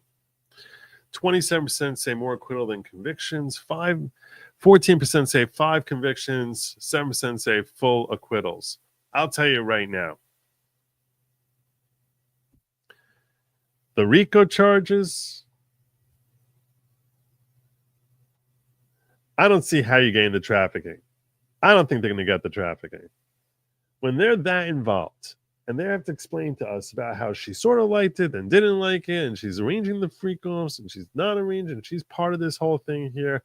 You ask me, day one, state has way too far to go to get to guilt beyond a reasonable doubt. Way too far to go. I don't see how they're going to overcome these hurdles. I don't think they're going to get either of these trafficking charges. I do not think they're going to get that. And I think if the trafficking charges fall, I think RICO will fall. I think RICO will fall. On the flip side of it, I have no way in hell of understanding how the defense will put up and get past the transporting for purposes of prostitution. Because even the claims made by the defense was like, well, some people get paid money depending on their time and experience. So that's natural. Yeah, it's also natural that you call that prostitution. That's what that is. Yeah, okay, maybe some prostitutes are better at what they do than others. And they're going to get paid more. Some might be a higher caliber. That doesn't make it not prostitution. That's ridiculous. I couldn't even believe that Tenny Garagos is trying to make a claim here. Well, you get paid based on your experience and your time and your experience. So that's what you got on those 2 charges? No, that's not anything. That's crazy. That's crazy. I was like, that's what you got? That's it? Oh, he's going down for those. He's going down for those. Now, those each have a maximum penalty of 10 years, and you can get it twice. So, my expectation is I think he's going to get jail just after day one. And this is subject to change. I don't think he's going to get life in prison. I don't think he's going to get hit on the trafficking. I think he's going to get some jail time for the prostitution. Probably 2 of them. And then it'll be up to the judge to decide how aggressive he wants to be and sentencing guidelines and things of that nature. But that's where it feels like on day one. And like I said, this is subject to change. And if I see reasons for that position to change, I will inform you. I'll just tell you right now, it feels as if he's going down in counts 4 and 5, and probably that the state is going to struggle to reach guilt beyond a reasonable doubt on the first 3 charges, racketeering and trafficking. That's just how I felt. That's just how I felt. So I could be wrong. That's just how I felt on that. All right. The locals link is in the description. I'm going to be starting that up in 2 minutes, and then I'm going to be running through page after page after page. I got 1, 2, 3, 4, 5, 6 pages. I got to get to sleep. God. I'm going to be running through it. I'm going to do it fast. I am going to give more detail than I would possibly give here on YouTube. So I hope you'll follow me over there, whether you're on Locals, you're on X, you're on Rumble. It's goodlogic.locals.com. It's goodlogic.locals.com. While you're here, please like, share, subscribe, do all that other awesome stuff. I would be most obliged if you can do that. And stay tuned for more videos that will be dropping tomorrow. Tomorrow. I plan on dropping those on you thence. Or come on over. I'll see you on Locals. Link is in the chat. Link's in the description. Check it out. Until then, Godspeed.